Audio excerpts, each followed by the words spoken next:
All right. Hi, everybody. Welcome back to another episode of Excess Exceed. Very, very excited to be here with D once again. D, thank you so much for joining me today. Hey, thank you so much for having me. I still enjoy it.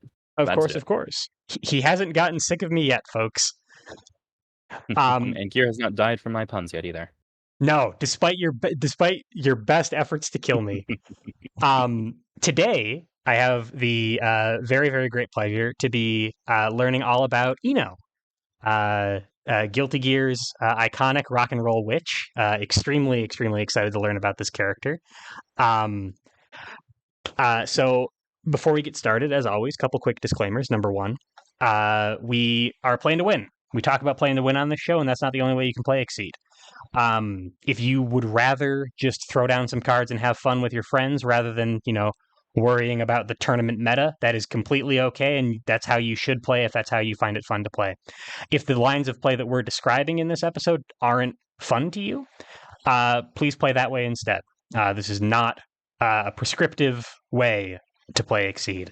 What is prescriptive, though, is that we typically talk about strategy in kind of absolute terms on this show. You're probably going to hear people, D, who knows what he's talking about, I don't, say things like, this is what you should always do here. You should usually do this or never do this, stuff like that. When that stuff comes up, there's always an asterisk next to it. Exceed's not a solved game. Certainly a character who is as new as Eno as of this recording. Guilty Gear Strive, the board game, just shipped to Kickstarter backers. It's very, very new. There's still a lot more to discover. Um, we don't know everything. I certainly don't. Even D doesn't. If we've underrepresented a line of play, please let us know. We would love to learn. One more addition to the disclaimer pile for season 7 characters in particular is very new players who are, just joining the Exceed community with the launch of this season. Welcome. Hope you enjoy your stay. You are going to hear us talking about a couple things that using names that you might not understand. Thank you, D.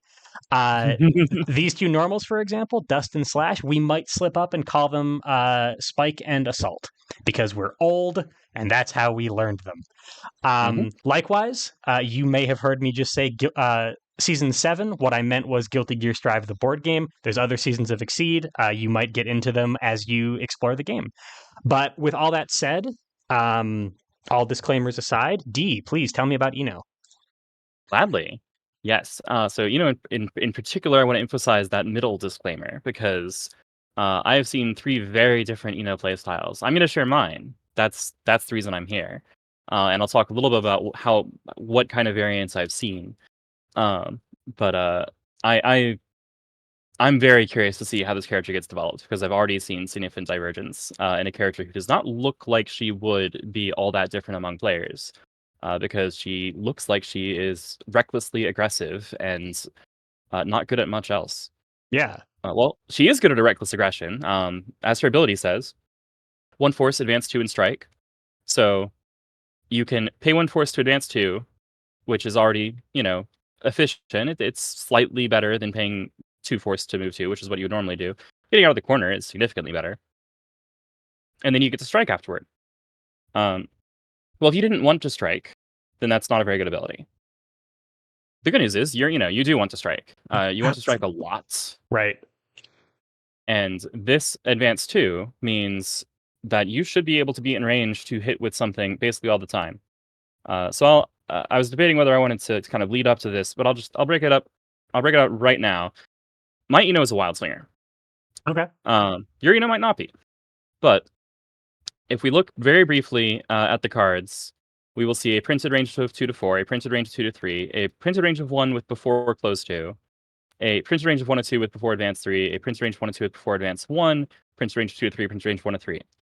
You might notice then that at ranges 2 and 3, you might notice if you go through that very slowly, which we will, everything hits. Right. Like everything. Well, how do you get to range 2 and 3? Well, if you're at ranges 1, 4, or 5, you advance 2. And if you're at ranges 2 and 3D, how do you get to ranges 2 and 3? Well, gee, let me think. How could I? Oh, you, Hey, wait a minute! you I can strike. just strike! I see. I see. Okay. Now I'm Yeah, starting to understand the plan here. Yes. So let me start briefly by talking about your two worst cards. Ah, these cards Um, don't hit at range 2 and 3, D. yes, they don't. They're terrible. They're perfectly good cards to have in your hands. That, by the way, is part of my premise here. Is that you will very often want to have a good hand of cards to defend with, because your deck is going to be very reliable to attack with. So you're perfectly willing to initiate at range 2 and 3, or go to range 2 and 3 and then initiate with most of the cards in your deck. But if your opponent's initiating, they think they can beat any random card in your deck. So you want to play a specific card from your hand you are confident will actually beat theirs. Okay. You have some cards that are particularly good at that, which I'll talk about her specific cards. But the universal one is like, okay, focus, especially at range 1, where you don't really want to play most of your cards, is a really, really good defensive button. It just kind of works. At range 1, it is quote unquote unstunnable. No normal stuns it.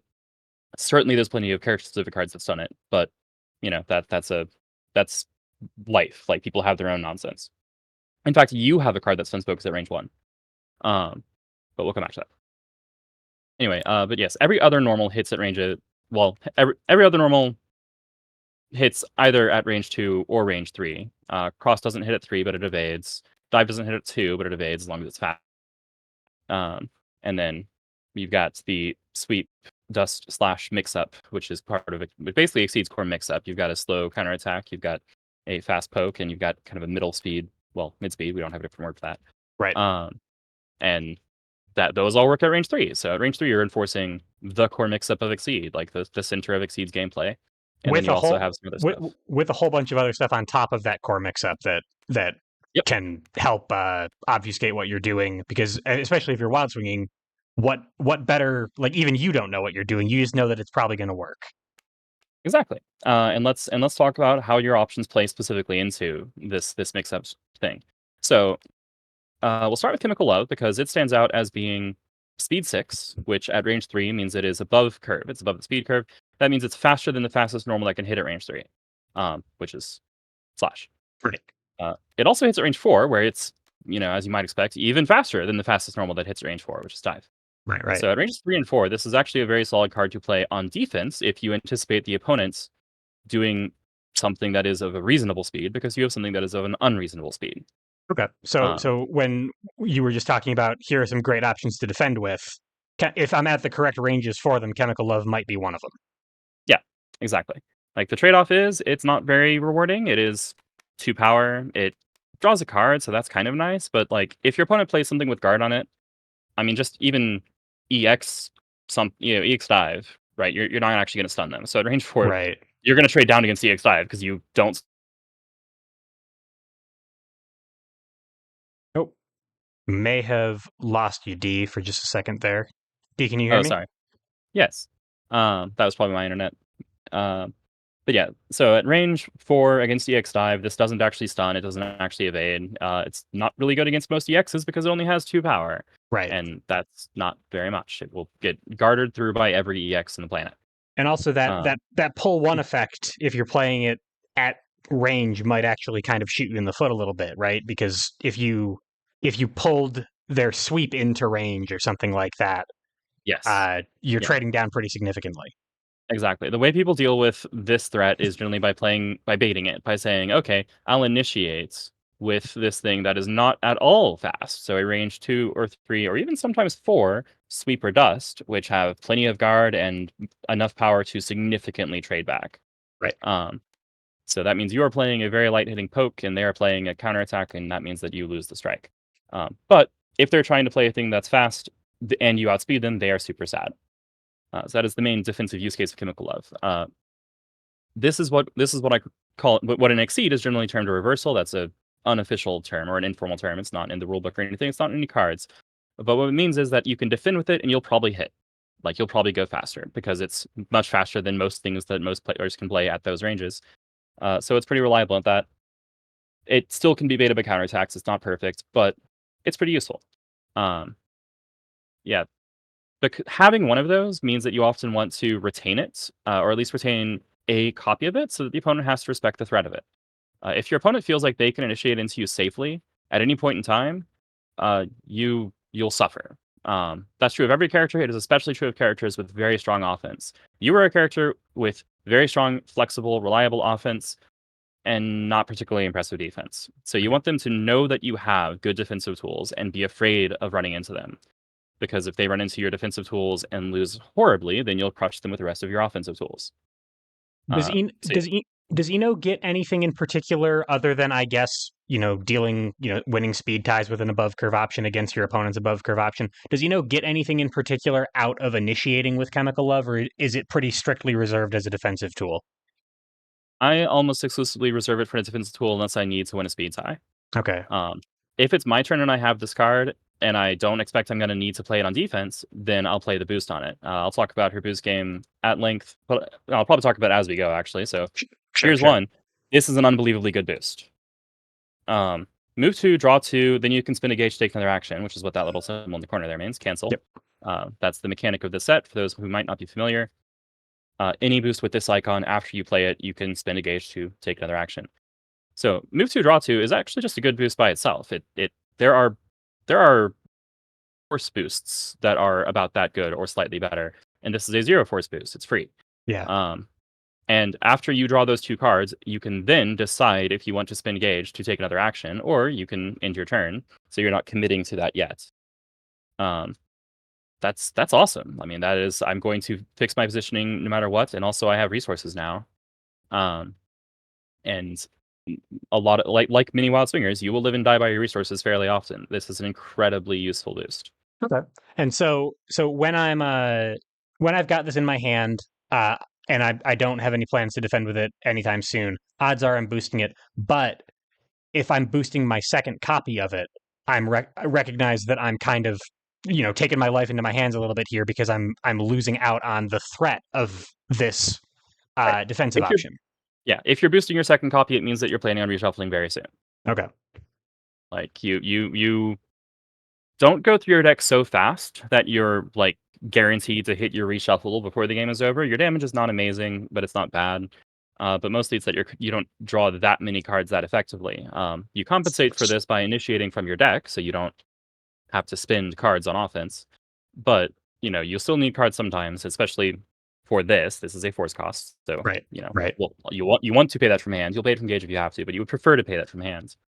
So you need resources.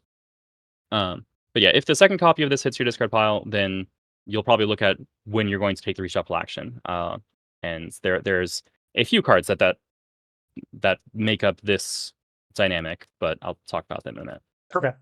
Uh, well, let's actually just talk about the next one now. Sounds good. Sounds good. Good segue. Yeah, so here's one of the Egyptian god cards. Um, what I mean by that is here's a card that, especially with the right positioning, doesn't lose and also does some extremely stupid things when it wins. Yeah, this catches this is on curve and beats focus and gains advantage. Yeah, now at range 3, it does not beat sweep and focus, right? Because it actually doesn't gain ignore guard at range 3 exactly. Right. But it's just on curve advantage, and that's like fine. At ranges 1 and 2, you close fewer than 2 spaces, so you get ignore guard, so it beats focus and sweep. If the opponent can't get out of range, then it will catch up to a cross and counterattack and gain advantage, and then you'll be at range 1, and they're probably in the corner at that point. Initiating means you win the speed tie against Slash. You obviously outspeed Dust and Dive, not concerned about that. And at range 1, well, they can play a Grasp and you'll still hit back and gain advantage. So let's see, what normals does that lose to then? Well, none of them. Yeah, Uh, basically zero.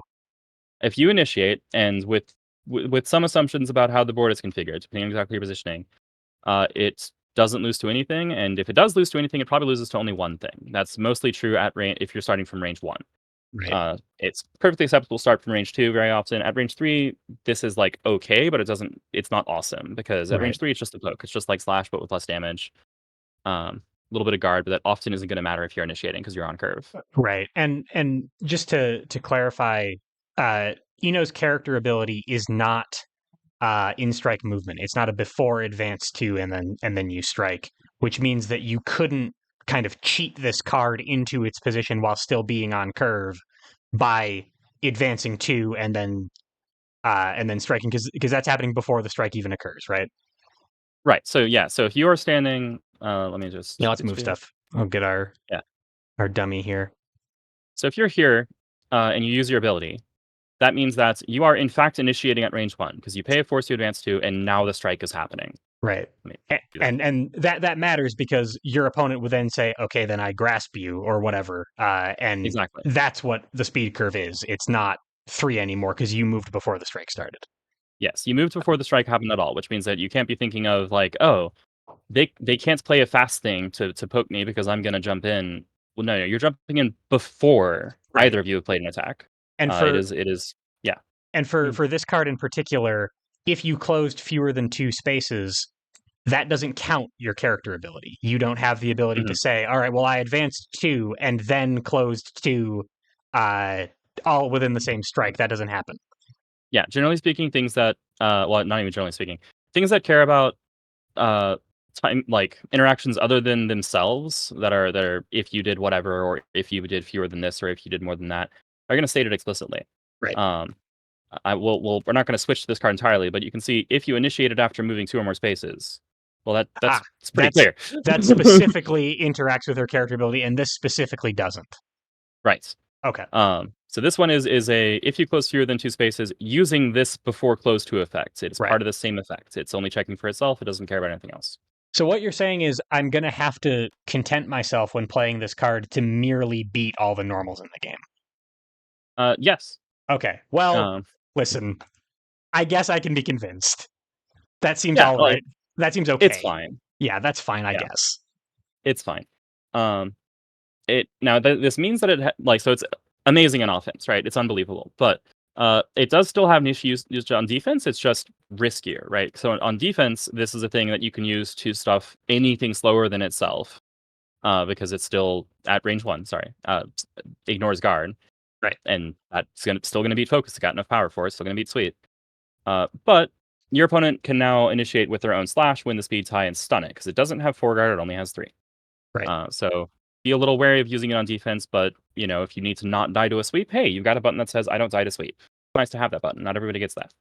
And you can Um, use it to control your worst case scenario because you might not mhm, care quite as much about losing to slash as you would losing to sweep. mhm, Gotcha. Okay. yeah. And if they cross, then okay, if they from here play across, they hit for 3 and they retreat. You close 2, you miss. You are sad that you didn't hit, but now it's your turn and you're at range 2. Cool, you can strike with whatever you want. Right. Like that's how you work. So it's not that bad for the opponent to play cross since you got to do this. Um, quick, no, no. Well, I'll say it. We'll see if I remember to say it later, so I don't want to forget. Uh, Playing cross for many characters is disadvantageous because you don't want to be super far away. You're never super far away. If you cross and you land at range 5, then you can jump back to range 3. If Right. they Where cross and land at range 5, then you can jump back to range 3. right. So So cross is not nearly as good a defensive option on your opponent's end and is not nearly as bad a positioning loss on your end.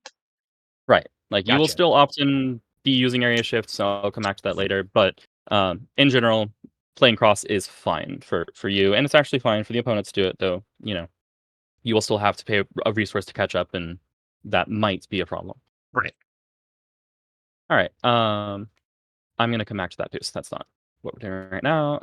All right, next on our trend, we went speed 6, speed 5. Here's another speed 5. Well, we already made reference to this, right? So this before effect is if you initiate it after moving 2 more spaces. That might read like it only applies to your character ability. That's actually not true. You have 2 other boosts that involve moving 2 spaces or more, Okay. 2 or 3. Which means that if you do one of these and then cancel and then strike, you still qualify for answer press and scale. You just have to do it in the same turn. Um, but yeah, We so might if you do that, plus 2 power. Mhm. D, we might be getting a little bit ahead of uh, this question might be getting a little bit ahead of you here, so I apologize Go if for I'm it. derailing things, but um, Yeah, you're because railing. I I'm derailing. because I have the ability to pay a force to advance 2 and then strike, it seems like the the use case for cancelable advance 3 into a strike or cancelable advance retreat 2 draw 2, like is my character ability sort of taking up some of that real estate, or do I sometimes just want both? Think of it as a third thing. You're usually not going to do these in succession. You're usually going to go, do I need advance 3, cancel, and then probably strike? Do I need hover dash and then decide if I'm in a position to cancel? And then if I am, I'm probably striking. Or do I just need advance 2 and strike? Right. In all likelihood, you're not chaining hover dash and then this because, like, why did you need that? If you are, it's because somebody landed you across the arena. So you go, well, okay, Time to I'm at yeah. range 8, You can't dash. you can't get away from me. Yeah, so dash, cancel, character ability, now we're at range 3 again. Right. Okay. Like, 3 force to advance 5 spaces and strike is pretty good. So I can Um, kind of treat my character ability as like another cost I could pay that might be a little bit cheaper than gauge, but is less flexible. But the yes, flexibility it is flexible enough to do what I probably want to do anyway, which is strike. right. Like, Okay. everything is a nail. You want to strike at range 2 to 3. If it gets you that, great. It does its job. Right. Um, and, it doesn't let you do anything but strike afterward, but that's fine if all you wanted to do was strike anyway. Right. Um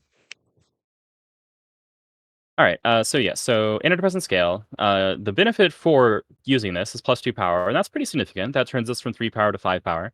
That usually is not gonna matter for, well, it matters for some guard breakpoints. It matters specifically for the 4 guard breakpoint, which is fairly common.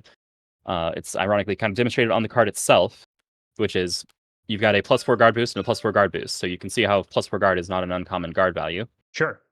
meaning that this becomes a thing that breaks 4 guard because it becomes 5 power. Sure. There's plenty Uh, of I mean the Tatsu shape is kind of defined by having around that much guard. A lot of like sort of safe things with 4 speed have around 4 guard.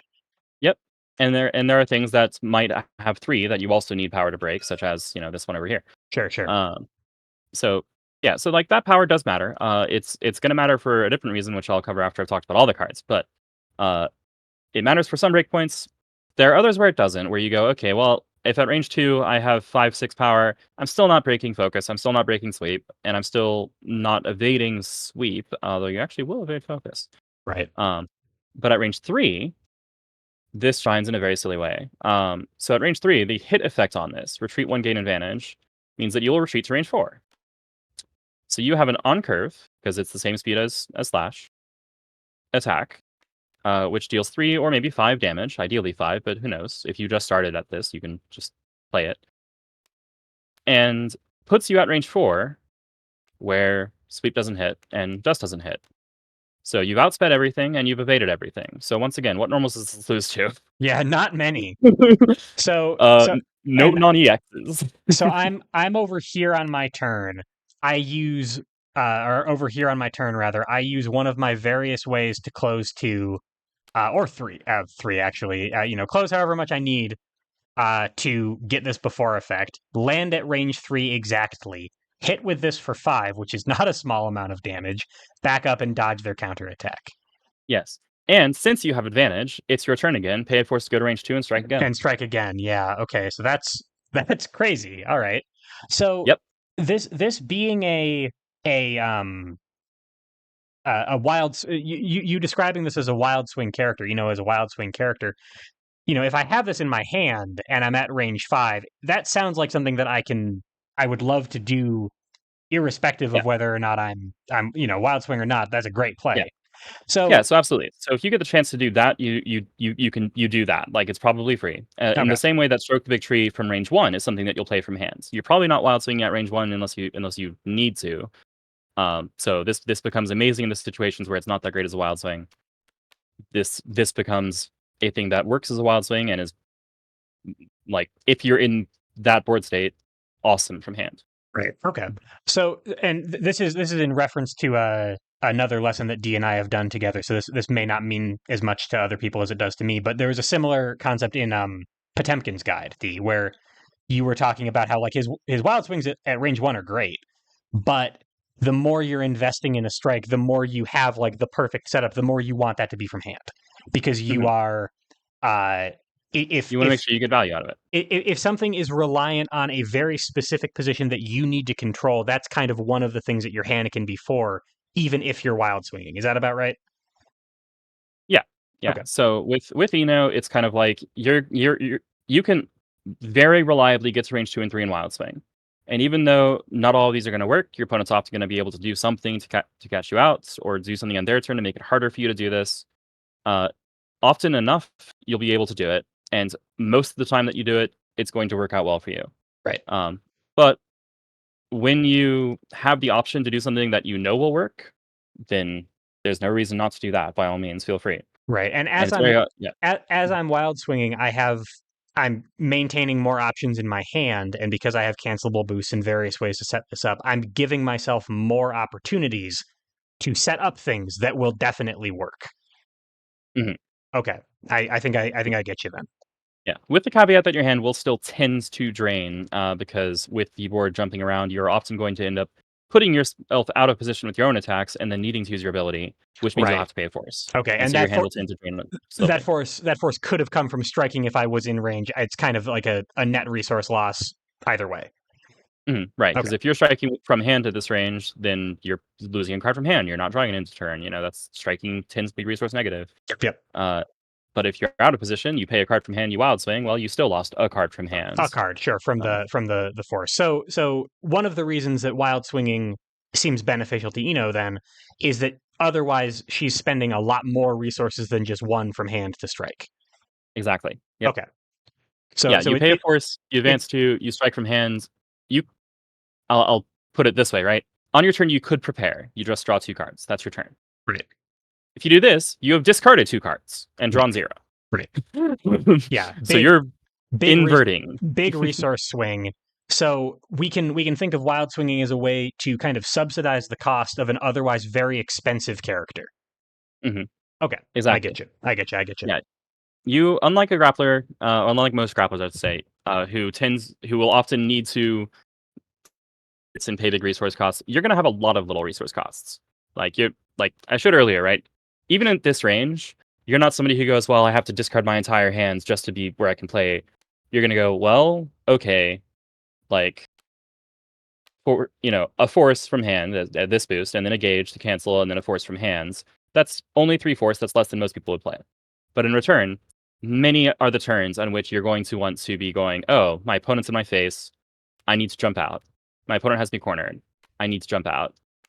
Like, you're gonna be losing 1 card on a lot of turns, and then since that leads it to a strike, you won't be replenishing afterward. Right. Got it. Okay. Alright, so yeah, antidepressant, safe payout, higher damage than Stroke Big Tree, has pretty different actions, but these are both really, really dumb in that they often don't lose to anything when they're played in the ideal situation. Um, alright, let's talk about, a card that can't win. No, I'm kidding.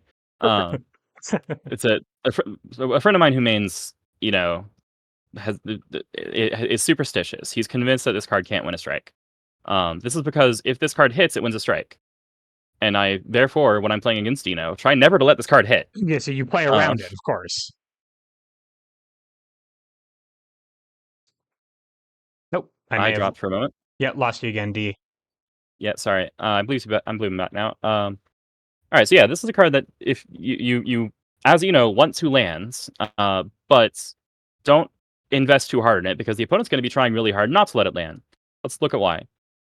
Speed 4, range 1 to 2, nothing amazing so far. Before advance 1, okay, so it's a range 1 to 3 attack. Hits at all those ranges. Um, hits retreat 3, which is going to put it out of range of virtually any counterattack. Right. Add the top card of your deck to your gauge. Ah, okay. Like that is precious. That is a resource that you can use as force for canceling, for your exceed ability, which we'll talk about later, maybe for ultras. Gauge generation is precious.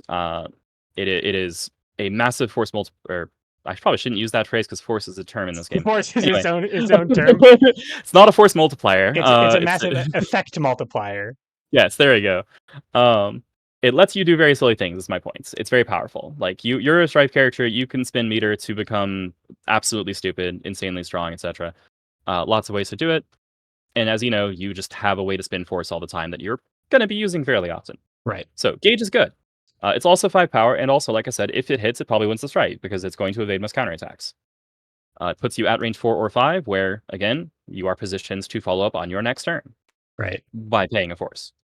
Um, So So yeah, I should be good card. expecting my opponent to be defending on curve fairly frequently into Eno, Yep, because this card is so powerful for me and so detrimental to my opponent, which means that I have even more opportunities to do things like antidepressant scale, which is on curve and would beat their defensive option. exactly. Got it. Um, yeah. Now the and this is why at range 2 you care about cross, because at range 2, like their on curve is cross, and it beats these Oh, does that, but we'll talk about that in a minute. you dropped in the middle there, D. Sorry about that. It's That's fine. you were saying I'll say you really care it's why about cross is cross. important. Yeah, yeah, yeah. Yeah. It's like you're willing to play cross, and it's important that you're willing to play cross because if you weren't, your opponent's just going to defend at speed 6 at range 2 all the time, and these 3 cards will not land reliably, and that's an issue. Right. So you need to represent that threat, and conveniently, it's not that big a deal for you to cross out because you can cut back in. Exactly. Got it. Okay. Like, you can also hypothetically play the Chemical Love and really believe that they're gonna defend with cross, but it's extremely risky to do that because if they defend with focus or sweep, you lose the strike pretty hard. Pretty hard. Yeah. Um, like, you trade down a lot. Yeah, so guitar stamping is kind of a big payout, big reward. It's risky. It is your standard mid speed. It's under curve at 1, 2, and 3. Where because at range 3 it's still only speed 4. It's slower than Slash, which is the fastest roll that hits at range 3. But it's extremely rewarding to land. This is something that will fairly often make you sad when you wild swing it because your opponent played to defend against it. But keep in mind that they're playing to defend against it because they need to, and if they ever don't, that you'll land it, you'll get free resources, and they'll be very sad. Uh, all right, last special. Okay, so again, printed range 1 and 2. Again, speed of 4. This one has before advanced 3 on it, which gives it kind of a funky range band. That means that if we ignore the walls, is a range 2 to 5 attack. Right. So at range 2, you advance 3. You're still in range. But at range 1, you would advance 3 and miss. Right. Uh, at range 3, you hit. At range 4, you hit. Blah blah blah blah blah. At range 5, you still hit, and then at 6, you no longer do. Just covering all that. Right. So it's mostly a range 2 to 5 attack. This has some peculiar properties with related to the corner where it becomes able to hit at range 1. It never becomes able to hit at range 6. That's not a thing. You don't function at 6. Don't be at range 6. You're Um, all right. Before advance 3, hit, draw 2, advance, retreat 1. Well, this sounds familiar, right? You've got a speed 4 uh, with a hit effect that gives you a significant bump in resources. So it's a lot like guitar stamping, especially because at range 2 and 3, it is a speed 4 thing that gives you a bunch of resources. Unlike guitar stamping, it doesn't tend to win the strike. This is not going to evade like anything. Right. Yeah. Um, Advanced retreat one is cool, flexible positional control for your next strike, but it's not cross. Right. It's not yeah, jumping all the way out of your opponent's move. yeah. At best, it means that at range 5, you got to play this and say, "I can't be hit by focus." But if you play an attack at range 5, your opponent is going to know it's either block or gauge, Right. which I'll have to make reference to later, or it's this card. And if you don't have block or you already use them, they'll play sweep and you'll eat it. Right. And Um, in either case, they're not playing focus. no, no, Right. they're Okay. not. Yeah, they're looking at this at range 5 and going, well, I'm not wasting a focus here. I would much rather be able to defend against your silly nonsense at closer ranges, or at least soak some of the damage with armor that's going to matter. Sure. Sure. And maybe trade back. Whereas at range 5, they're like, yeah, well, I'm not trading back with focus, so no point in using it. Anyway, the positioning is a minor benefit that can matter. Like I said, it might let you evade focus, but mostly it is letting you decide where you are in the next strike, because it's probably not your turn next, and you therefore will care about where your opponent is standing. So if you have a hand that can defend at range 1, go to range 1. If you have a hand that can defend at range 3, then go to range 3. If you have neither, then I'm not entirely sure playing this card was the best option, but maybe you didn't have a better choice. I Right. don't know. You're you. Um, like if you're at range 5 and striking with this, it means you decided it was better than going to range 3 and wild swinging, which means that you probably are okay with being at ranges 1 and 3. Right. And if you're not, maybe don't play it until you are. Yeah. Makes Although sense. if you have it, you probably will be. It's perfectly reasonable to gamble on this because you draw 2 on the hit effect, so you will get 2 new cards, and then you'll be able to decide whether 1 or 3 is better. Right. It's just you might Because yeah, the order of this is important too. You draw two, and then you advance your turn, so you get to choose. exactly. I Yeah, get you. you hit a range 1 or 2, you draw 2 cards, then you decide if you're going to go to range generally 1 or 3, though it's quite possible to go from 1 to 2. Right. Uh, but yeah, so this is one of those things that I can't give a unilateral thing on, is just because unlike when I say you want to be initiating from 2 to 3 all the time, it's probably not your turn next, and what range you wanna be defending at will depend on your opponent and depend a lot on your hand, so make that decision in the moment. Right. Makes Um, sense. And yeah, if it comes up in a wild swing, it's consistent enough that it's probably going to hit, but you might not have that ability to have forethought because you didn't know this card was coming. So mhm, make use of that draw and then land where you can defend yeah, as best you can. exactly, yeah. Okay. If it comes up in a wild swing, then if your opponent doesn't outspeed it, you still manage to spend 0 card well, spend maybe a force, but no cards from hand on your strike, as your attack, and then draw 2 cards, and then get a little positioning control, and so that's pretty nice. Right. Okay. Mhm. It also adds to the pressure for your opponents to try to play things that are on curve when you're sitting around wild swinging at ranges 2 and 3, which again makes them vulnerable. We talked about that dynamic with previous factors. Sounds Exactly. familiar. Yeah. So Uh, these two things don't obviously don't form a mix up with each other because they kind of beaten out by the same thing, but they increase the pressure for your opponent to play on curve. So your crosses are more online, your assaults are more, or your slashes are more online, mhm. anti-depressing scale is more online. Yeah, it makes Uh, your speed 5 and 6 buttons a little more able to occasionally stun their speed 5 and 6 buttons, which when those start to go down, then you can land your slower attacks more right. consistently. Now these Uh, have much more freedom to hit. mhm. Okay. Yep. All right, that's our specials loadout. So I've made reference a couple times to you do have another speed 6 option. Um, one of my favorite card arts, in Guilty Stride the board game, I think I'm gonna have to stare at them on the table now that they're actually in print. But Megalomania is 5 gauge. That's a lot of gauge. It's a lot of gauge, but I will read the rest of the card. We're not gonna stop colds. We're not afraid. Range 2 to 3, 4, 6. So that's speed 6, meaning on curve at 2, above curve at 3. So it's a reversal at 3. Power is 4. Well, that ain't anything special. Um, Hit gain advantage. The opponents must discard their hand. Yeah, okay, that's probably 5 gauge. Yeah, it's pretty rude. That's a Um, lot. Yeah, that's scary.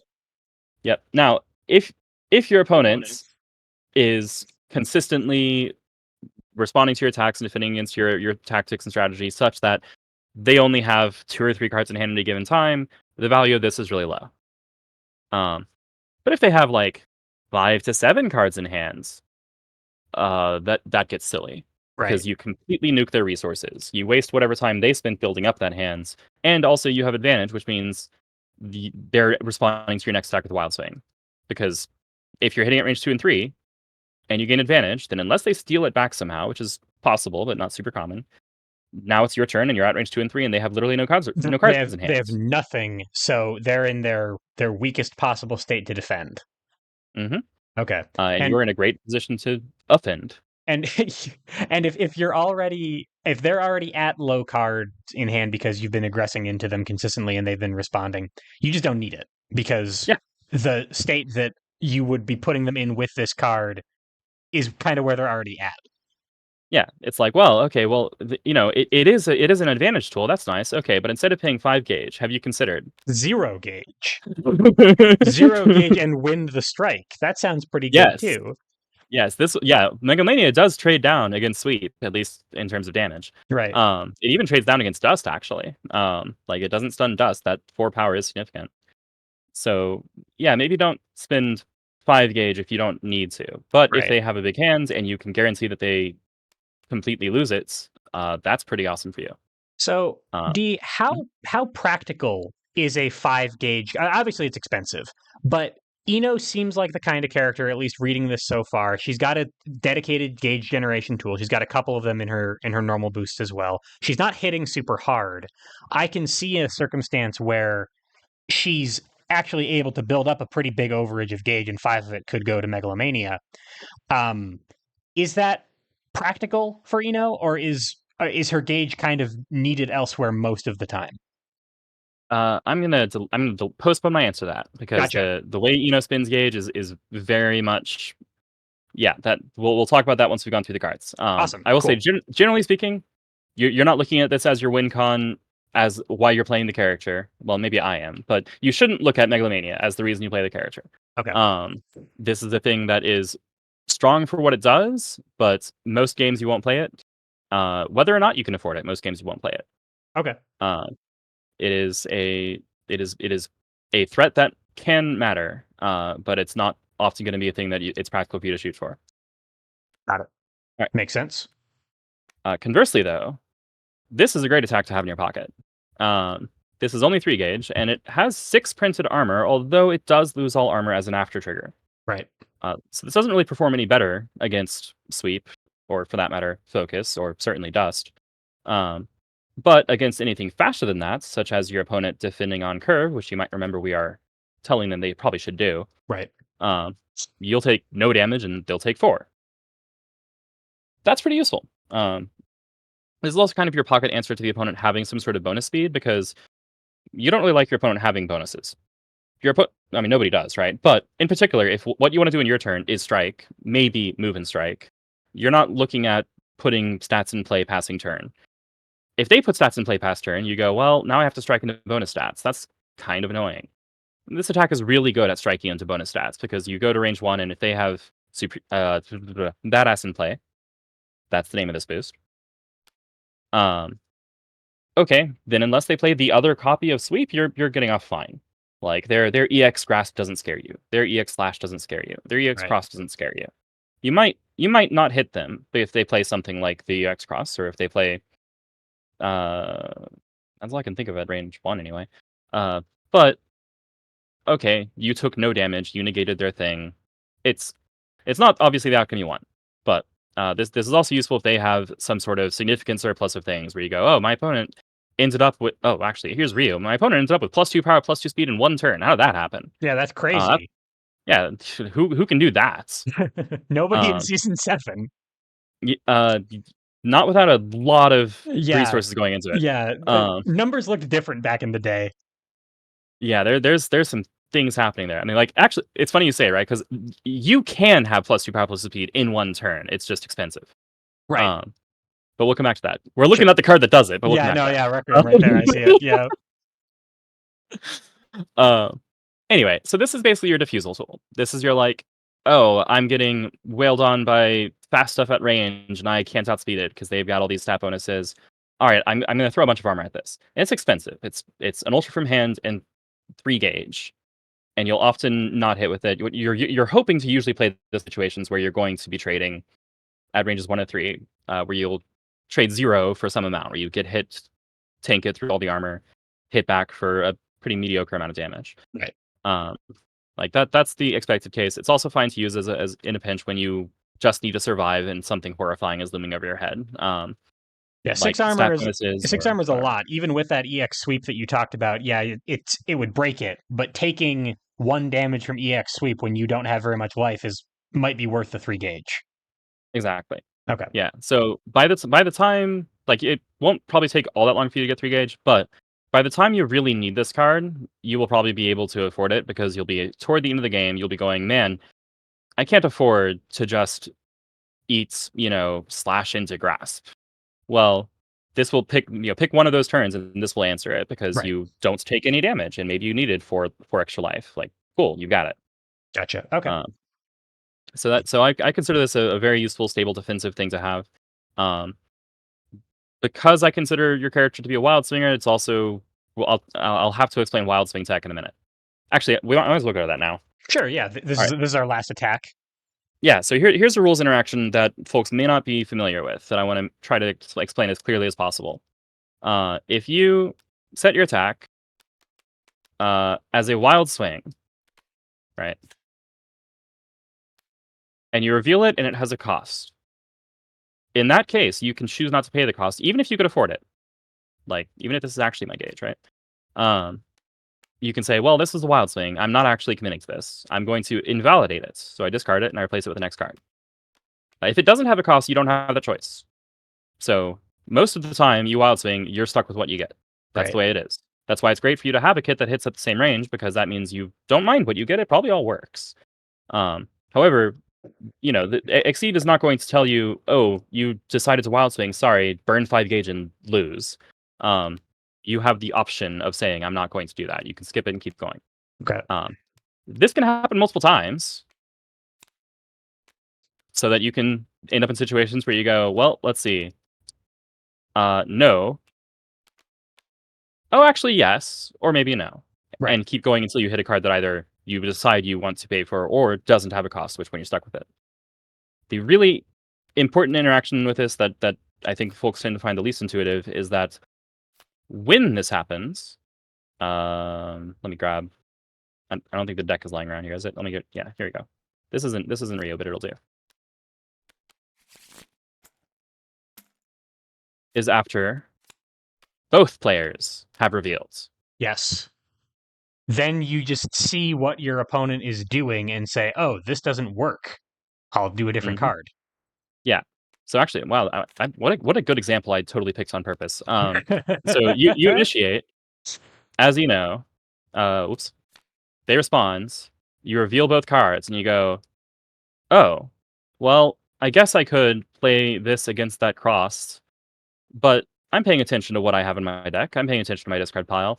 I know I have a better option. I'll invalidate that, and then I'll validate this and win the speed tie, Yeah. and my opponent will then concede out of tilt." Um But and meanwhile, instead Ryu revealed Dust or Spike for him. And he's Yeah, so we initiating or something like that. Like slightly different situation. He initiates with Spike. You see that, and all of a sudden, ultimate Fortissimo, all that armor's not getting you anything. Might as well wild swing something else.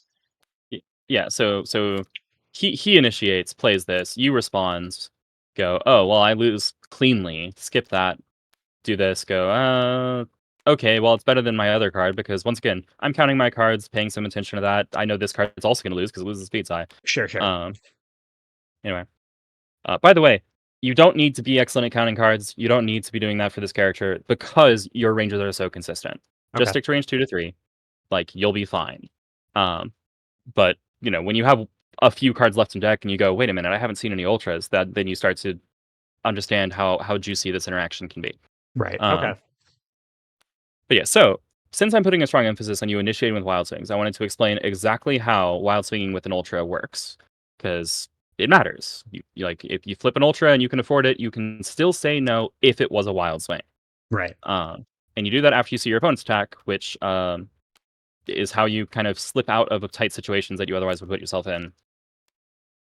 Now, the huge drawback is, well, that ultra that you invalidated is in your discard pile now. That's lame. Yeah. That's a card you really wanted to draw at You some point. really wish I had that to play with, and I'm kind of trusting in the fact that, or hoping maybe that the next card I wild swing with instead is going to get me out of the situation a little bit better than that one would have.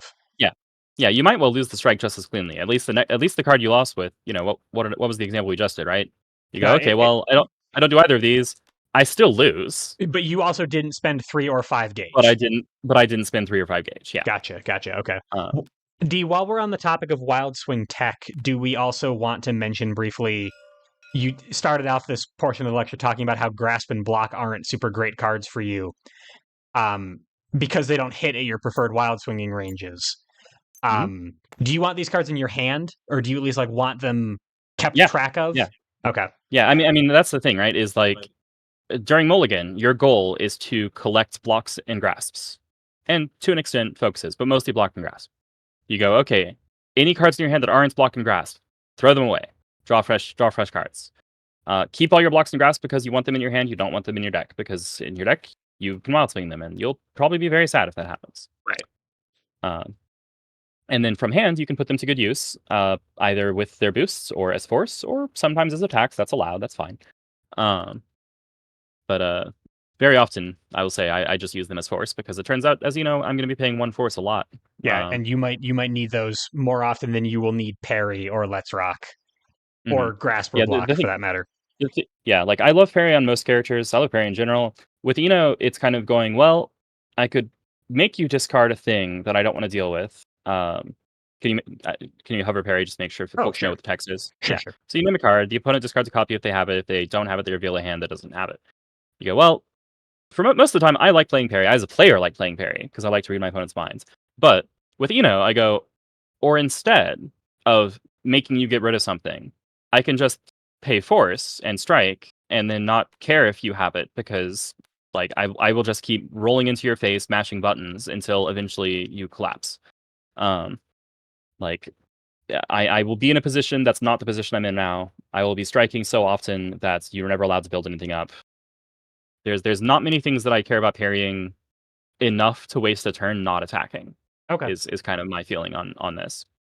Um, Let's Rock is awesome. This is a boost I'll play all the time because that's extra power and extra gauge generation, and we love extra gauge generation. And you have Uh, a lot of pretty solid shapes that are likely Things to that at will hit. least hit. Yeah, especially I mean if you've got Chemical Love in your hand, that's a great way to increase that as a defensive option because you are passing Mhm. your turn when you play Let's Rock. Yep. But yes, so yeah, generally speaking, like to have these in my opening hands, like to either spend them as on costs or keep them around. In a dream world, I want to keep them, then reshuffle, and therefore have none of them. But that's not going to happen. You're not going to have block, grasp in your hand by the time you hit reshuffle. It's not Right. realistic. Okay. Um, like you want to have a better hand than that, so you're probably not going to be keeping exactly those cards all the time. Right. Uh, all right, that's what you wanted to go over, right? Yeah, exactly. Yeah, I just wanted we were covering Wild Swing tech anyway. It's just the weird mulligan theory of Wild Swing characters sometimes Yes. can Yeah, trip Wild people Swing up. characters have mulligan theory. They start playing during mulligan. They care about their resources more than you expect. They think about their reshuffle maybe more than you might expect. And the bad and good cards are not always what you think they are because you want to have bad cards in your hands. Right. Um, that way you don't Wild Swing. All right. So having just mentioned Let's Rock, let's talk about boosts. Sure. Uh, all right. Well, I already established Let's Rock is good. It's good because you have things that are good at connecting, which turns Let's Rock into gauge and also gives you bonus power. Bonus power is nice for a reason that I will actually no. Now is the time to talk about why bonus power is nice. Because we're about to go through all the boosts, and you have some bonus power on these boosts. Um, it's not hard to guess why bonus power is nice for everybody. It means you're dealing more damage. That's good. In general, in Exceed, you'll care about bonus power the most when it brings your power above a threshold that lets it stun something it otherwise wouldn't. Um, this means that everybody cares about +2 power because it means things like, oh, now dive stuns sweep and EX slash stuns sweep and EX dive stuns focus. Like it matters for a bunch of those, and sweep stuns focus for that matter. Right. +2 power is a huge breakpoint. And +2 power is not that easy to come by in Guilty Gear Strive, the board game. Well, okay, unless you're Soul. But generally speaking, +2 power is not a frivolous thing that gets thrown around a lot. You do have a +2 power boost. It's pretty nasty. It is on a pretty nasty card too, so that's a very real consideration. Right. Sure. Um, but +1 power is often less significant. It's often not going to make a huge difference, especially if you have to spend a turn on it. The biggest interaction that changes is that your sweep stuns the opponent's sweep, or I should say the initiator sweep stuns the defender's sweep if the initiator has +1 power. Because sweep has 6 power and 6 guard. Right. Um, so +1 power is nice to have for that alone. But if you're not doing anything else with breakpoints, and I'll spoil things slightly by saying +1 power is not itself going to make a significant breakpoint on most of your stuff. It will bring 4 to 5 a lot, but that's about it. Because turning 5 into 6 does not really do much. Turning 3 into 4 does not really do much. Turning 2 into 3 does nothing. Um, these are not all that significant. +1 power is not that great. What it is good at doing is saying, uh, I just need the game to end a little faster. Mhm. I just need your life to go down a little faster because I'm a rushdown character. I am breakneck aggression. I am always going to be on top of you. Well, a few steps away from you, but more or less on top of you in one sense or another. Uh, ooh, but since we're talking about well, anyway, um, moving right along, Yeah. um, Moving along quickly we are here. good. We are going to be striking a lot. And what I don't want is for you to survive my offense till I run out of resources. And then we both have to recover. And then we're recovering at the same rates. And my opponent now has their breath, has their footing, their balance is recovered. They can do whatever they want. It's gonna be rough for me to restart from that point. Right. Um like I don't want to ever have to slow down and let my opponent catch up. If that happens, I'm in trouble because then they start to be able to actually like build a secure defense with the boosts. They start to be able to do whatever their silly game plan is. They start to be able to initiate a lot, and if they're initiating on curve, your on curve defense starts to look kind of bad because you only have chemical love to be above, well, distinctly above curve anyway. Right. Um, and yeah, no, that's correct. Yeah, other than Megalomania, that's the only above curve. Yeah. Anyway, so you don't want that. So adding power to everything is a nice way to say the game is going to end before you get a chance to catch your breath. Um, yeah, before you, yeah, before you can turn the tables on me, we're gonna see this number hit 0 through raw attrition. Uh, there's also a note I'd like to make. If you have, oh, I don't know, +1 power on every strike for the rest of the game at a certain point, you go, okay, the number of strikes I have to make is now reduced. Right. Because I was only expecting to do 3, 4, maybe 5 damage every strike. I'm not a super high damage character.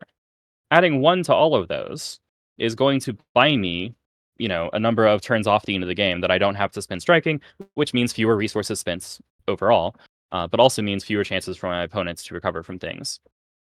Um, the reason I'm making a big fuss about this now is not just because we're talking about the boosts. It's because you do have a way to say, I have +1 power for the rest of the game. And it is, I was wondering, okay. Yeah. So this is So, an identical ability to your front side, except for the +1 power. yep. Okay. And And and I think it's important to frame it as you're expecting to use this so often that it's gonna be coming up so much that it might actually be worth 3 gauge, because 3 gauge is a pretty hefty investment. right. Um, but if you look at 3 gauge and you say it means I have +1 power every strike for the rest of the game, and there's going to be, you know, I don't know, 5, 6 more strikes in the rest of the game, that starts to look a bit better. Sure. And Um, would you say then that you tend to get more value out of this the earlier you exceed because that means more strikes are left in the yeah, game? Okay. absolutely. Yeah. Like it's a thing where I personally don't usually think about whether I'm exceeding until I have 3 gauge, but once I have 3 gauge, I am making that decision immediately. Okay. I'm deciding either I'm spending 3 gauge to exceed, or I'm not exceeding this game at all. Okay. And Because it's if a you do real it, do possibility it for ASAP. her not to exceed because she has other things to spend her gauge on. But if she is, do it as Mhm. soon as you can. Yes, if you're going to exceed, do it ASAP, Okay. because then that's how you maximize the value out of it. If you don't do it ASAP, that's fine. Just you'll have other ways to use gauge. We'll get to some really exciting ones in a minute here. Okay. But yes, so now this is +1 power. Uh, if you have some boosts that give you +1 power, like this one, now it becomes +2 power. Yep. And is my math right here? We're good? One, Let me one and check. one is Hang on. Hang on. But carry the yeah. Okay. Yep. okay. Cool. Yeah. So 1 and 1 are 2 when they are combined together in the additive fashion. So I mentioned 2 being a significant breakpoint, which means this becomes a not force but effects Multiplier. multiplier Yep. for your other power boosts, of which you have I'll spoil it slightly. 3 plus ones that are well, Let's Rock isn't, but these 2 are cancelable, which means these plus this can turn into now I have +2 power and am striking.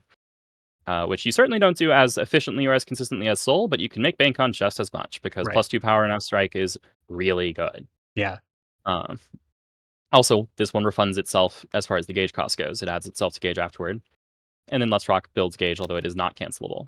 Right. So your exceed ability combines well with these. Keep that in mind when you're thinking about whether to exceed or not. It's not just you're reducing their life, it is also, oh, if you have your power boosts around still in your deck, if they're going to come up, now they become that much scarier. Um, all right, but since we're not assuming you're in exceed mode, we're not. Well, I'll mention that math a little bit, but we're not going to assume that for how most of your boosts play out. Okay, well, I mean, I guess I'll just talk about this one first. Hey, look, it's +1 power boost. It goes to gauge. It is very obviously similar to Let's Rock. It is kind of worse because it doesn't draw, but it's kind of better because it's cancelable. The thing about small the game, okay, there's a few things about this. It's a weird boost. If you just play this on your turn and you pass turn, and if your opponent strikes and then you don't hit them, you wasted a turn. Yep. You did nothing. You need to be sure you're going to land your attack. the easiest way to do that is to cancel afterward, but then you're not actually building gauge. It's just, oh, I have a little more power, but I'm down a gauge and I'm up a gauge. So, gauge neutral as far as the boosts are concerned. Obviously, if your attack hits, you're happy. Right, and Um, that would be much more valuable if you were using that +1 power to hit a crucial breakpoint, but you just got done saying that that +1 power probably isn't getting you there. right. Like by itself, it is not, and yeah, that's kind of an issue. So my favorite use of this boost is you are holding an EX attack. Mhm. Probably any EX attack, but especially any of the on curve attacks that then become above curve. Or you're holding Chemical Love and saying, okay, I have something that's so fast that I'll put this in play and be confident that I'm going to connect. Right. Like my opponent can initiate, I'll respond with a reversal, something that's above curve. And I'll probably read my opponent's kit first, just to make sure. Make sure they don't have a DP or something else Yeah. above curve for you to have to check first. Yeah. Like you don't want to respond with Chemical Love and then go, wait a minute, they initiated with Chemical Love. Oh no, I'm fighting Oh no! Um, How did I not notice this before? that would be a problem. But if I'm confident I can respond with something as fast as what my opponent can do, then I'll throw Smell of the Game out there. I'm sometimes okay with playing this at range 1, where I might just have Stroke the Big Tree or Focus or Sweep, which are pretty reliable. They mostly only get evaded by Cross. Um, but yeah, because I value getting mileage out of the gauge generation more than I personally value the power break point here, I will usually not cancel Smell of the Game. Okay, and in that way, Um, it's actually very, very similar to Let's Rock because you're using it for almost the exact same thing. Yes, in that way, it is worse Let's Rock. Right. It is I did the same thing I did with Let's Rock, but I didn't cancel it, so I just didn't draw a card. Like, it's Right. just worse. Okay. That is yeah. Now, if you have another boost in play that has power, or if you are in Exceed mode, then, like, that's when I will cancel it and say, "Okay, and +2 power now strike is pretty good." Right. Um, but if I'm in basic mode, I'm probably not canceling it, and in that case, I would prefer to play Let's Rock. It's just that Let's Rock costs me a Grasp, which is a more important card for me to have in my hands than Sultry Performance. Okay. Uh Like, I want Grasp in hand, I don't wanna Wild Swing it. Sultry Performance, I'm fine Wild Swinging, I don't really wanna play it from hand, it's not all that great. Like, it doesn't do anything special that the others don't do in a more exciting fashion, That makes sense. That makes as I sense. covered earlier. Yeah. Okay. And so But yeah. if I had my exceed ability or if I had Let's Rock down and passed the turn to my opponent and then they passed it back to me because they couldn't deal with Let's Rock for whatever reason, then Smell of the Game canceled suddenly feels pretty okay. Because now I've Yes. got +2 power, add both to gauge. I'm going gauge positive overall. Um, Yep. Yeah, now I mean, at that point, I can it's an effect multiplier. yeah, once again, one of those, right? Things come together to support each other in a scary fashion. You've got a lot of little things that will do that. That's Okay. that's kind of how is, right? You have all these little things that you can press, you wanna press them a lot, and when they work together real well. Okay. Uh Yeah, so, like, if I'm even in basic mode, right, I'm likely to say, "Okay, I put Let's Rock and Play, my opponent passed turn, uh, boost this, cancel," and then, depending on what range we're at now, I'll probably use my ability anyway, because if they pass turn at this range, then they might be comfortable here, and I don't want that. Right. So let's go to a different range. Yeah. Let's go to range 1 and play our focus. Let's go to range 2 and play our cross. Things like that. Makes sense. Yeah. Um, alright, next power boost, not cancelable. So this has as this is a huge drawback. Like for you to say I'm discarding a copy of Stroke the Big Tree and passing turn is a hefty cost. But +2 power is a big number. Um, Importantly, it also has some other text on it. Yes, it does, Dee. Uh, yes, after if the opponent is stunned, they must discard 2 random cards. So they get hit by sweep twice, basically, because that's an effect Prince don't sweep. Right. Um, and with +2 power, I can probably stun them, as it turns out. Pretty good at doing that if I have +2 power. Uh, Now, I'll say unfortunately, the card that this pairs best with is Stroke the Big Tree. Yep. Uh, because Stroke the Big Tree pretty much stuns anything. It stuns anything slower, and it stuns anything faster.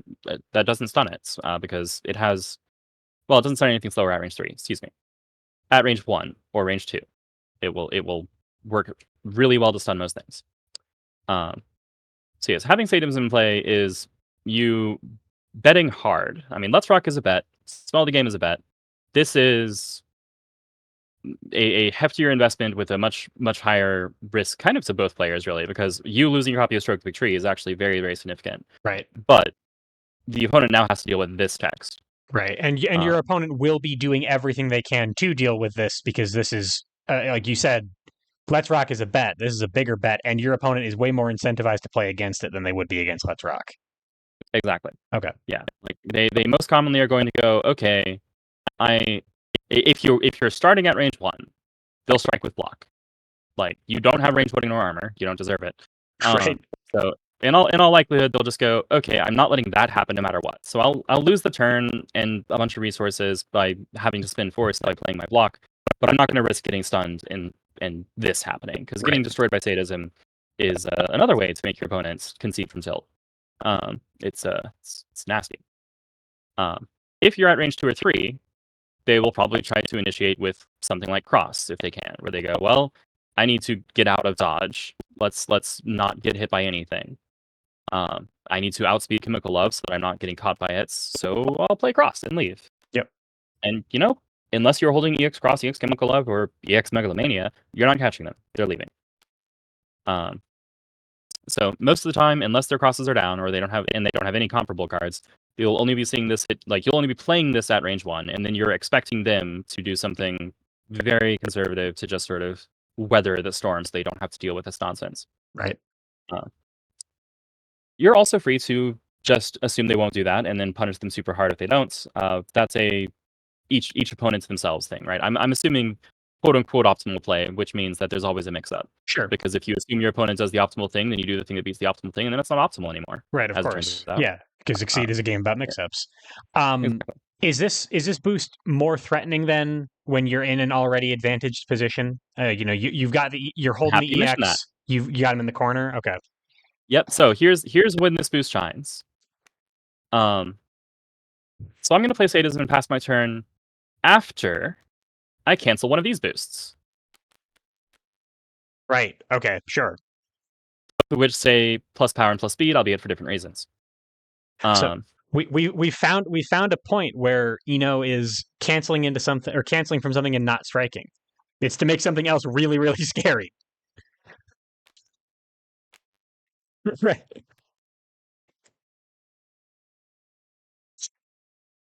Nasty. Plus 3 power, plus 1 Plus speed, one and they might have to speed. discard 2 random cards. Yeah, that's That's a problem. real. Yeah, that they will concede ahead of time. Yeah, they will have a rough time. They will still try to defuse this any way they can. It's just that it gets more painful. And if they aren't at range 1 where they can just play block, and again, that's still expensive for them to defuse. But if they're not at range 1 where they can just play block, they now have to sweat. Because they Right. go, well, I can play cross, but it gets done by your plus power and speed chemical lever, your plus power and speed cross. I don't want that. Yeah. Like, and basically anything else they can do is a mix up. I say basically because there is one other thing they can do, which is play this boost. Is tech it, Uh, right. Or Tech play one of these, Ukemi whichever of on them it. is the play Ukemi, uh, and discard whichever they are most concerned about. It's probably going to be one of these if they can cancel and then strike, because then they can say, okay, now I'll play my cross. Right. And Um, get out of it for free. But and get if out of they it. are in the corner or something, maybe they need to use that dive to get over you or something instead. Or they just don't have it. Which here's a I don't love putting it this way, but I'll put it this way anyway. As a rushdown character, you are perfectly happy to play the game at such a high pace or such a fast rate, whatever. Fast pace, high rate. There we go. That's what I meant. That your opponent just doesn't draw the cards that they need to draw in order to play the game effectively. Right. Like you want to be hitting them so hard and so consistently that they don't even see the bottom of their first deck. That's ideal for you. It's not super likely because you don't have a ton of damage, but that's kind of like you're fine with leaning a little bit into, well, maybe they just didn't draw it, because you're going to be striking so often that there's no way that they will have all of the answers all the time. Like nobody does. Sure. Mhm. And although I don't tend to like leaning into variance myself, the fact that I'm doing this specifically as a way to hedge on resource costs and kind of play the average of my attacks makes me feel pretty good about it when I'm running. It's like, okay, well, I'm actually not playing a super consistent deck, but I'm going to make my opponent be also inconsistent because I'm going to be forcing them to come out with cards faster than they can draw the cards they actually want to play. Right. And the pace this game is going, like her kit is built for that level of tempo and Yes. her opponent's kit is not. Yes. Yeah. She has Yep. advantage printed on 4 cards. Excuse me. Right. Um, Actually, I don't think I pointed that out earlier. I will. I will. So it is on Megalomania. It is on Stroke the Big Tree. It is on both sides of this card, and it is on this boost. Right. This boost is kind of like not the same as these because this is a boost that you play and then pass turns. So it's not quite the same as I can just do it. Right. Whereas this is cancelable, this is an attack, this is an attack. But it still is advantage printed on 4 cards in the kit, which is a lot. Definitely. Oh, and to be clear, in case folks are relatively new, advantage means you'll take the next turn. It's a strike specific thing. So there you go. Here you go. Just cover that if you want. So it doesn't do anything if you're responding, but it matters a lot if you're initiating. And as you know, you want to be initiating an awful lot. Right. So you like advantage. And as you are hitting them over and over again with all of these advantage attacks, you are probably wild swinging a decent number of them, which means that your hand resources are either draining slowly or not draining at all. Meanwhile, if they're trying to defend against you, they're defending from hand, so their resources are dwindling faster than yours are, and they can't replenish them because you're taking it turn after turn after turn. Yep. Okay. That's the idea. Yeah. Is that your advantage means that they get fewer and fewer options. Their options get worse and worse. Right. And eventually they will say, okay, I got to conserve resources. I'll start wild swinging. Congratulations. Now you've made them wild swing. Take advantage of that. Right. When you have a deck that is favored to be very consistent at a particular range, and both players are wild swinging, then you probably have the advantage. No pun Right. intended here. Right. Like you're initiating with a bunch of stuff that is designed to generally be good if you're initiating with it. Your opponent is probably not so lucky with things that are good to be responding at your favorite range. Like that's not Right. really a thing that things are built to do. Right. Sure. Uh, okay. So let's see. Where were we? Sadism. Yeah. Excellent second boost in a brief cancel chain. Um, Kind of a mediocre first boost, but it still has a job to play. It's also fun, by which I mean it is kind of evil. Um, Hence the name. yeah, it's sadistic, you know. Uh, all right, let's see. Our next power boost deserves special mention. Well, ultra mention actually. This is +1 power, +1 speed, cancelable. Let's actually just stop there for a minute. +1 power, Yep. +1 speed, and cancelable is a good boost. That's already great. Yeah. That's pretty solid. It takes your on curve to above curve. It takes your slightly below curve to on curve. It means you can play things like guitar stamping and at range 3 and just win the strike because they can't do anything. Right. And uh, if you have extra power, then it becomes stupid. This is where we see now I have +1 or +2 power, +1 speed, and I'm initiating. So I'm going to play my 7 power speed 6. That's basically an ultra. Like what what's happening here? Um, and yeah, it's dumb. It's really strong. Uh, this is a great use for gauge. I use this.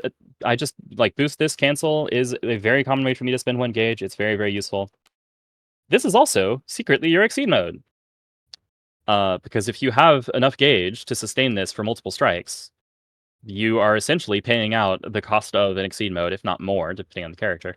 Sure. One To one one strike and the cancel in the first place uh, is 3 gauge. So you're uh, you're already kind of gauge even. Yeah, for after 2 strikes, like you'll start to refund as you hit, but that would be true anyway of any character if you're landing hits. But yeah, like your meter turns into this thing that burns away, and lets you sustain this kind of horrific bonus because it compounds well with everything else. If you do this and also gain advantage every turn, well, what probably happens is you burn through like 6 or 7 meter and the game ends and the opponent's dead.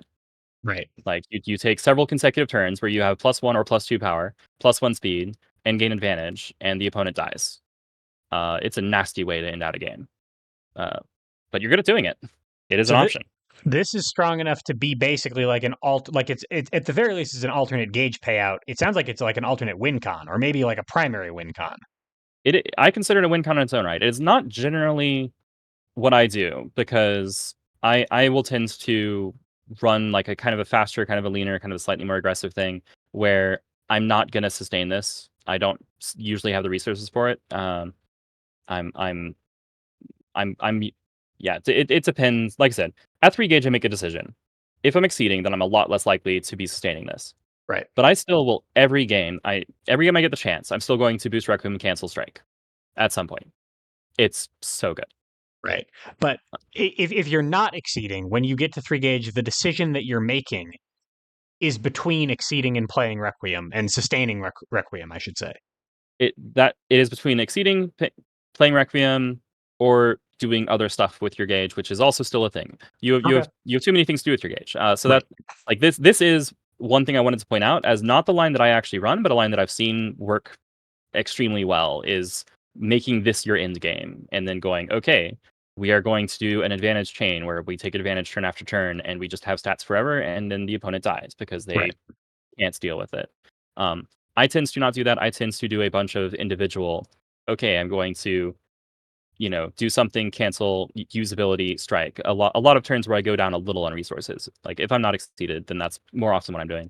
Okay. Um, or I will build up for Megalomania, but that's because I really enjoy Megalomania, not even because it's optimal. Right. Um, If only there was a name for someone who really enjoyed megalomania, some kind of megalomaniac. that doesn't sound like English. That's silly. No, that's not a real Um, word. I just said. yeah. So Um, those are kind of your primary competitions. One of them is because you're D. One of them is yeah. you've seen. Speaking of playing to win, the primary competitions are your exceed mode. Uh, and by the way, all of these are going to be balanced in small part by a fourth factor. But one is your exceed mode, one is requiem, and one is a bunch of little expenditures, gauge or force. That would Um, include requiem, but probably wouldn't include sustaining it. exactly. Got it. Yes. Okay. And so like a bunch of little expenditures includes things like smell of the game, just being a power boost that's gauge neutral, or messing with your opponent's position when they get out of position by using dash or area shifts, or using your own scramble. Although I would never really recommend that. I don't think you ever need to. Like focus is a attack that you don't have anything else like it in your kit. You like playing focus. Right. Scramble is a thing that says you can make your opponent wild swing, but you're exerting so much pressure they're going to have to anyway most of the time, or not most of the time, but some of the time. So like Eventually, yeah, they will. I don't usually feel the need to scramble. Like maybe you have to Ukemi and cancel. It'll happen. Right. Um, uh, So but yeah, so so the so fourth gate. fork Oh yeah, please go ahead. that is the counterbalance to all of these. Um, so let's talk through the math and the ability real quick. You pay a force, you wild swing. Let's assume you hit. Let's just assume you're always hitting. Cool. What you have done is you've lost a card in hand and you've gained a card in gauge. Yep. You do that, consecutively. Your hand disappears and your gauge builds up. What most characters in the game do in that situation is they look at their gauge, look at their hand, they go, "Cool, I'll fix that. Change cards, Change ditch the cards gauge. a whole bunch, get Yep, new resources. Right. fill the hand." And that's legitimately a thing that you'll have to consider. When your hand goes low, you don't have like you have specific ways to refill it, which are change cards with ultras. That's my actual recommended optimal use of Megalomania. Right. Is as part of a change cards action. And then these two boosts, which are not very nice. Draw two is a good effect, so you'll draw 2+1 for end of turn, and that's a significant source of reload for a character like you. Like you're not drawing 5 cards, but 3 is still a lot. Sure. Um, uh, if you can help it, or at least if I can help it, I don't ever take the prepare action. That's probably not better than whatever my opponent's going to do in their turn. I need to do things that are better than what my opponent's doing, or I'm going to fall behind, and then I'm going to lose. Right. So I will change cards, spin, engage, even though Gauge is a wonderful, awesome, fantastic resource that is so good at doing so many awesome things that I would much prefer to do. Hey, sometimes you need a hand. And if Yep. you don't have one, that's a good way to get one. And for Eno, So I think that hand isn't necessarily for, you're not replenishing your resources to strike with necessarily, except in certain circumstances. It's for other boosts because right. you're It's for wild bit well, swinging most yeah, of your offense. and for things to defend with, right? It's to Right. go, if I need to know what I'm playing on defense, then it needs to be in my hands. Right. And then yeah, it's for largely having a boost game because if your opponent puts their own boost in play and passes turn, and you have no cards, then probably that boost means they've won the next strike because that's why they did it. Right. You want to be able to have something you can do in your hand something you can do other than just advance to strike. Because if your opponent's paying attention, they know you can advance to and strike. They're not going to do a thing that makes them lose, regardless of whether you use your ability or not. Um, so yeah, you need to have other options, whether it's hover dash or just ukemi or just normals that you can play as attacks, and that works just fine. But yeah, so I consider like using Gage's Force specifically to change cards to be a thing that every will have to consider sometimes, as a thing that you have to balance your other considerations against. Excuse me. Got it. Does that Okay. make sense? Yeah, absolutely. So to sum up, uh, payout number one, exceed mode. Payout number two, sustaining requiem. Payout number three, incremental offensive uses of gauge. Payout number four, payout asterisk number four, maintenance. Just Yeah. just keeping your stuff alive, because if you can keep your engine going, you are strong enough to just close out the game without a payout in and of itself. You got good attacks and you got ways to keep them coming in. hmm Right. Okay. Uh, yeah. So if by the way you build toward the line to sustain requiem, um, this I think is the from what I've seen so far, and obviously that's limited. This set is still pretty new. From what I've seen so far, that's the case where it's most common to actually be able to play Megalomania. Is that you were ready to sustain this, your opponent did something to thwart that. They either parried it, or they didn't let you get advantage during a strike, and then they managed to Ukemi it. Something happened, and you didn't get to do that. Well, now what are you going to do with all this gauge? Ah, cool. All right. Well, instead of spending several strikes burning out their hand little by little so that I can gain advantage and kill them, I'll do that in one turn, but Right. then still have to play the game afterward. And then you tell Um, them, then you tell your opponent, you know what, you really shouldn't have parried Requiem. You yeah, you should let me do really, the thing I wanted yeah. to If do. if you think about it hard enough, really, you did this to yourself as you're playing Megalomania. Yeah, exactly. Gotcha. Uh, Okay. but yeah, so that's how I currently see Megalomania coming into play as an attack, other than in when you desperately need the reversal, and you don't have Chemical Love, or you desperately need to initiate at speed 6, which is kind of the same idea. Right. Okay. Uh, but okay, so yeah, so Requiem is an amazing boost. I'll play it every chance, well, not every chance I get.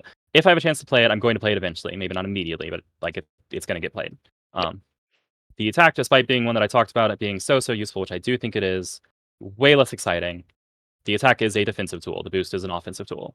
Use the one you need. Yep. It's the situation that you're in. All right. Let's see. Yeah. So this boost next. Another stat. I'm trying. Doing the stat boost here. This is guard, not power. But it's guard and hit gain advantage, which is actually pretty great because this means you can say play this, cancel, strike with anything, and as long as you hit, you have advantage. This is most commonly used with either cross or one of the two speed 4 specials.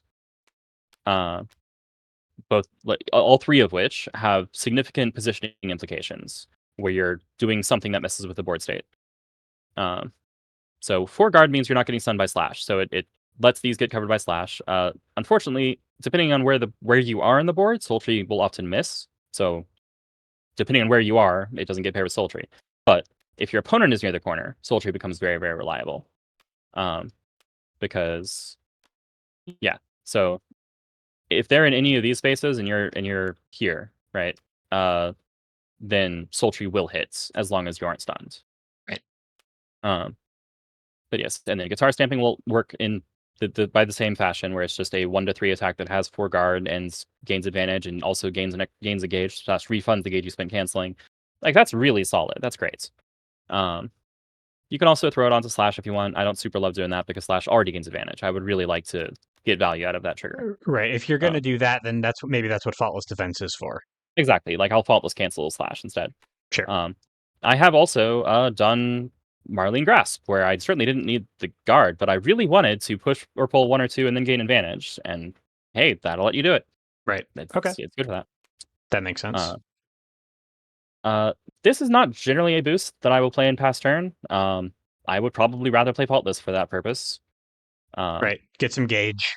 yep. But Threaten something. I mean, a yeah, lot of the things that you're threatening are just as scary on defense as on offense. Although getting advantage is not really a consideration on defense most of the time. But yeah, yeah. I should put it like this. If I want guard on my opponent's turn, I prefer faultless because then on my next turn, I don't have guard, I have gauge, and I probably want that more. Right. Uh, but if I want guard on my turn, then I'm going to prefer Marlene because Faultless cancel strike, Marlene cancel strike. Marlene is just better. It has the advantage trigger on it, and Right. Faultless doesn't have any extra text that helps me on my turn. Right. And in fact, Um, you're getting rid of some of the most helpful text on faultless defense by canceling it because then it's not or canceling it into a strike at least because then it's not going to your gauge. right, like it's just plus 4 guard and strike, which if that's what I need, that's what I need. But between the two, I would rather have Marlene for it. Makes sense. Uh, yeah. Both of these, well, less so does actually. Marlene, in your case, is especially likely to be played at range 1 or range 2, mostly range 1, because that's where Ds are going to be the most reliable, depending on exactly what the board looks like. Right. Like, it lets you just have these as tools that work, offense or defense even. Um, and if you're at range 3, well, why aren't you just playing it at a present scale? Right. Uh, And like, also, I mean, it might be kind of difficult to evaluate like attack versus boost evaluations the way that we would for another character because a lot of times when you're attacking with this, it's not coming from your hand; it's coming from your deck. mhm. So if it's in your hand, You're probably all, mostly looking at the boost. already you're already looking at the boost, and then if it's in your hand and you're in the perfect position for the attack, then maybe it swings back towards the attack. Exactly. And that Which, might like, be kind of broadly true of a lot of things in your kit. yeah. Now I say perfect position. Perfect position because your stuff is range 1 to 3 generally. Like that's not hard. You Right. will fairly often be at range 3 and be able to go, oh, I can just play this and it works. If my opponent doesn't have their own chemical love, then yeah, okay, it probably just works, Right. and that's fine. Um, but yeah, when the thing's in your hand, you're looking at it as a defensive strike or as a boost in your turn most of the time by default. Um, like initiating with stroke is a thing that you want to consider sometimes at range 1 specifically. But yeah, that's the if you're at range 1, then you're responding from hand anyway. You don't really want to wild swing at range 1. Right. Like your deck is not that good at that. Right. Okay, so Marlene makes sense. Yep, that makes sense. Yeah, attacking again advantage on his stuff is really good. Oh, on that note, Oh wow. uh, hey, look at that. So yeah, again, big caveat on this boost is that it passes turn, but it draws 2. So it is better than preparing. Preparing draws you a total of 2 cards. This draws you a total of 3 cards. It's also better than preparing because if your opponent doesn't strike, then your next attack will have hit gain advantage. Actually, that's true even if they do strike, but if they do strike, it doesn't matter. You were Um, going to take the advantage back anyway because your exactly. turn was coming up. Right. Yeah, it's like it doesn't really matter to have gain advantage if you're the one responding, No. unless they gain advantage first, which can It's happen. Um, it's like a Zen koan. Every strike that your opponent initiates has written on it your opponent gains advantage. Perfect. Wow. Yeah, I should clarify something as a rules clarification. If both players gain advantage, the person who gained Oh, it last is the one who has it. They took it away. right. So Uh, if you put this on sweep and your opponent initiates slash into you, uh, they get advantage. You counterattack them, hit them back, and gain advantage back. exactly, which means that the Gotcha. person who has advantage is now you. Yep. They did gain it, but they don't have it anymore. Right. Okay. Uh, Only one person has it, as it were. Makes sense. Uh, so yeah, so like I said, that is a case that can happen. It's not the most common thing, but it does mean that when this is in play, people aren't as likely to initiate with things like slash because maybe you'll just steal the advantage away from them. The main value of this is you draw a bunch of cards, and then the opponent probably is going to strike. Um, you don't love them striking you.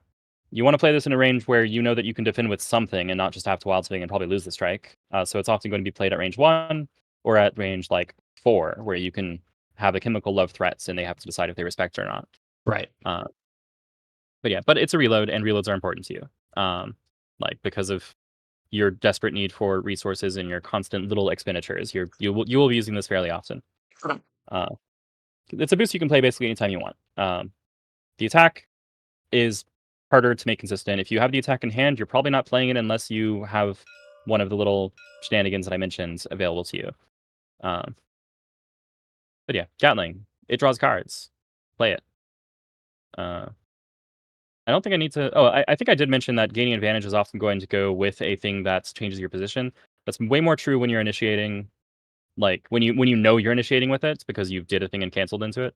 Right. Um, with Gatling, you don't necessarily know that you're initiating because your opponent might initiate and then it won't do anything. So it's perfectly fine to play Gatling even if you have no intended follow-up in hands. Like, playing it just to say, "I'm gonna draw some cards now," is fine. Right. And you might draw an intended follow-up. Yeah. Yeah, you can draw you're drawing 3 cards. Right. That's useful. Okay. Makes Um, sense. But really, yep, really what this is for is for the card draw. The advantage is more to make my opponent punch me.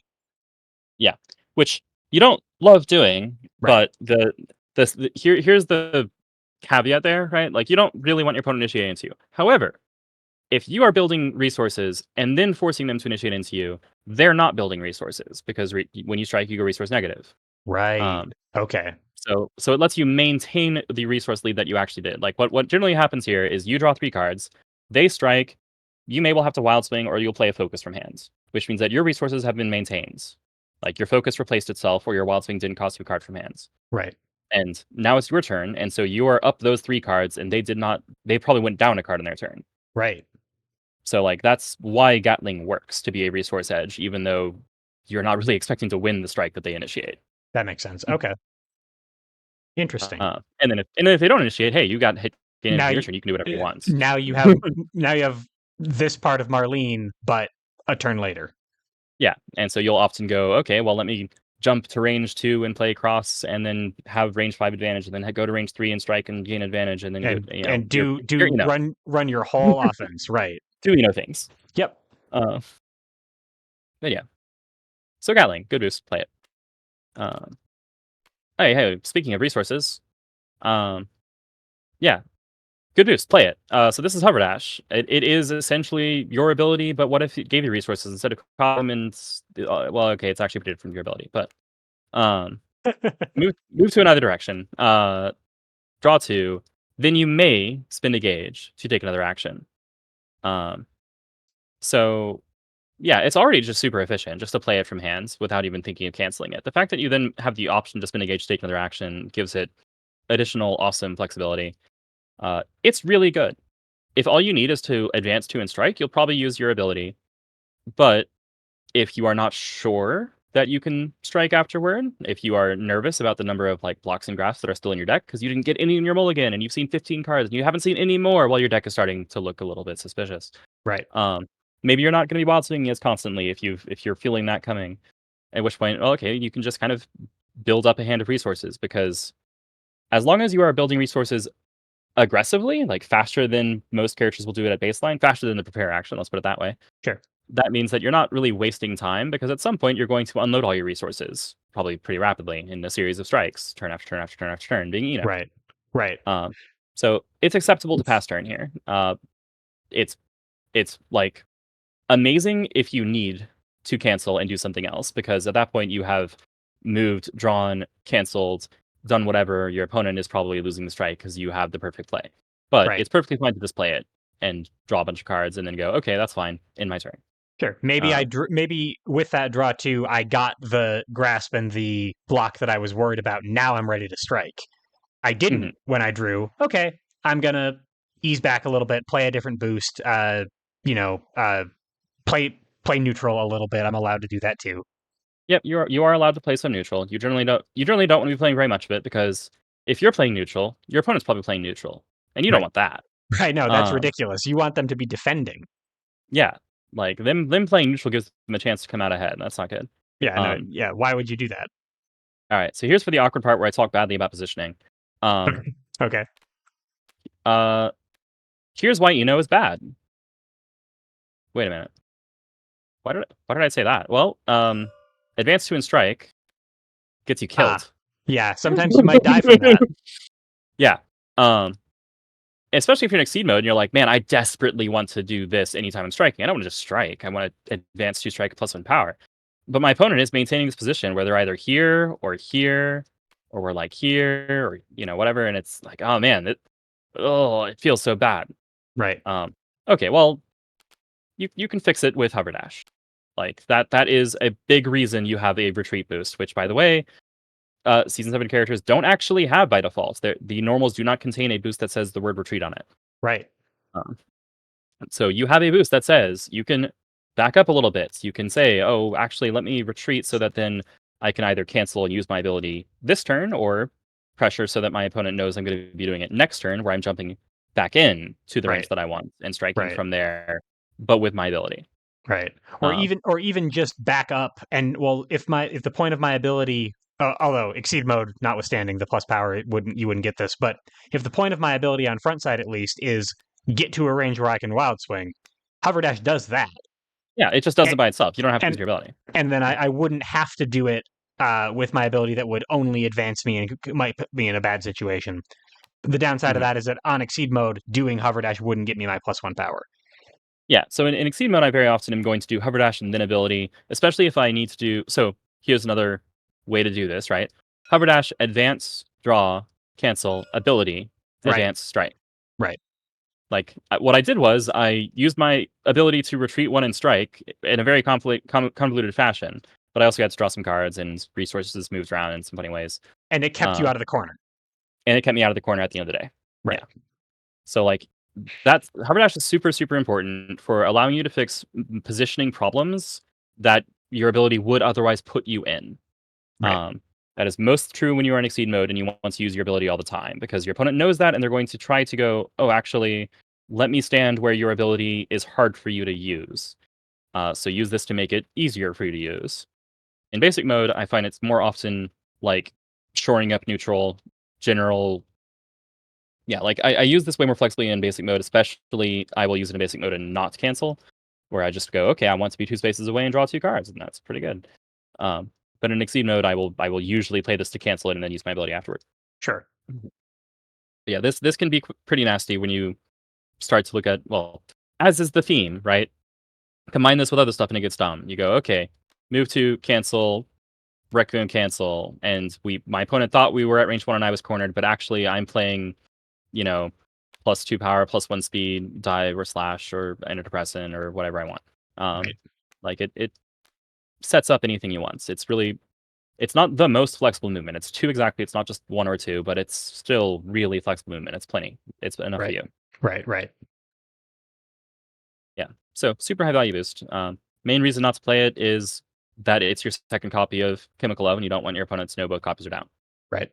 Uh, Putting one down though, probably no yeah, one is problem. fine. They're still afraid Yeah, of the other one. yeah. Play the first one whenever you want. Yep. Mhm. Makes sense. All right. So now we've talked about all the boosts. Let's go on to wait a minute. Wait. All right, all right, all right. So the Midnight Carnival.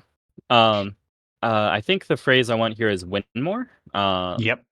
Yeah. So this is a cancelable boost, but we'll just look at the text here. It gives your attack a hit trigger. You may discard a card from the opponent's gauge. Otherwise, draw one and add this to your gauge. Uh, Numerically, one of these is strictly better, right? If you just care about the number of gauge people have, either you get a card and a gauge, or the opponent loses one gauge and nobody gets cards or loses cards. Right. So yeah, it's probably just going to be gauge generation for you. Um, in certain seasons, including the one you're printed in, you might care an awful lot about whether the opponent has one gauge or zero gauge. That is when you boost this cancel strike and say, sorry, I don't want you to have gauge to cancel with. Right. Um, but generally speaking, if you just play this past turn, or if you play this cancel when you both have like 4 or more gauge, um, I'm not sure why you did that because it's not very resource efficient. Like, sure, this is going to end up in your gauge. You didn't exactly waste the force from the ultra, but you spent a gauge to kind of move a resource around. So it didn't give you any material benefits. The draw one is barely compensating that you spent a gauge to do the cancel. And then if you just pass turn, you're making a bet like you would be with Let's Rock or Smell of the Game without any extra benefits, Right. right? Like Let's Rock versus Midnight Carnival is I'm going to draw one and then maybe gain power and add this gauge, or I'm going to maybe draw one and add this gauge. Yeah. Like, wait a minute, So you're this is worse spending than a normal boost. you're spending more force because it's an ultra. You are not getting power, and you are doing the exact same pass the turn and hope, or pass the turn and have an EX shenanigan as you were playing Let's Rock. Yeah. So I Okay. consider passing the turn with Midnight Carnival to be extremely suspicious. That is a questionable play because it's not all that worth playing by itself. It's not an impressive option, and if you really wanted to throw away, like, resources, you could have been changing cards with this. This is an ultra, it's worth 2 force. Right. Do that instead. As much as you need gauge, your you also need force. And that Yeah. force could come from gauge, but it could also come from hand, and maybe you need boosts, maybe you need defensive options. That plus that card draw is really useful. Yeah, like, just 2 force to change cards to draw a total of 3 is an action I'm actually willing to take fairly often. I Right. would rather spend more to draw more new cards, but, like, I'm willing to do that. Um, that said, since I touched on this, I will state in full, this has a lot of niche cases where if you're paying careful attention to how much gauge your opponent needs for specific things, you can diffuse. Oh, I might have lost you, D.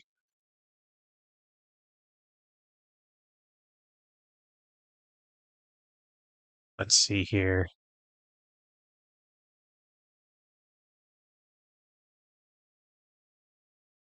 May have to cut this one out. Oh, we lost Oh, D. yep, okay. I think internet is back up. I can hear you, but you dropped out of Yeah. the room. Yep, sorry about that. No I'll worries. come back. You were at the word diffuse, and it was a very trepidatious, dramatic cliffhanger of what you were saying. Excellent. Let's see. TTS is loading back up.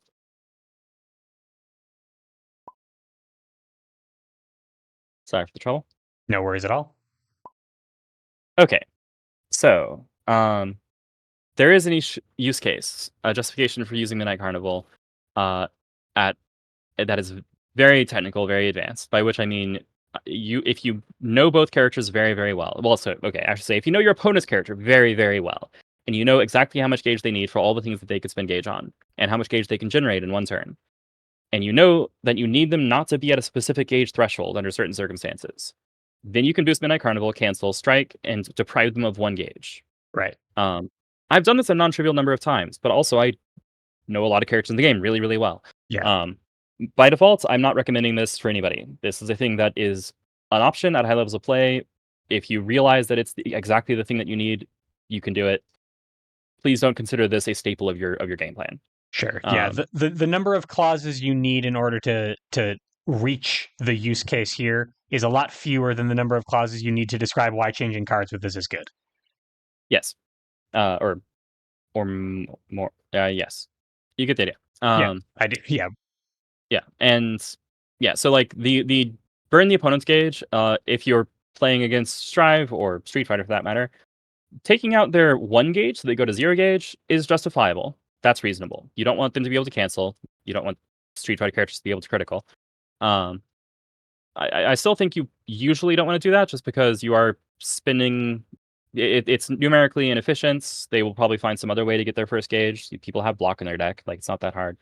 Um, so still usually don't do that, but you can consider that. Like, consider that an option that I'm saying is reasonable. Um, after the first gauge, don't consider it until you're at the point where you start to realize why exactly it happens to be the specific thing you need.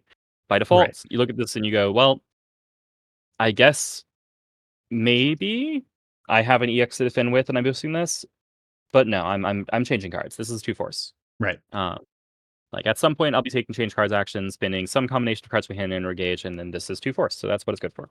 Makes sense. All right. So having talked about all the boosts and also Megalomania, uh, Nope. Looks like I lost you again. Yeah, we can definitely. I will delay this edit and cut some stuff out. my internet, Yep. it hates me. Hello, I can hear you. Okay, we'll see if I drop in the room. It looks like I did not drop in the room. Yep. Okay. So having talked about all the special and ultra boosts and also the Midnight Carnival, let's. Ta-da. I mean, we did the disclaimer. I don't feel bad about saying it. Uh, Covering the normals briefly, I've already mentioned that you're probably not going to have turns in which it's worth it to do parrying instead of just striking. Right. And why you probably aren't ever really going to need to scramble because you are a scramble. Right. All the Um, time. Yep. Faultless is fine for shoring up various things like range 1 slash or your 2 speed 4 mid speeds. Well, your speed 4 specials, I should say, because they're only sometimes mid speeds. Right. Um, so it's fine to throw that in play and cancel, or it's fine to actually play it and just pass turn and see if the opponent lets you have free gauge, because free gauge is nice.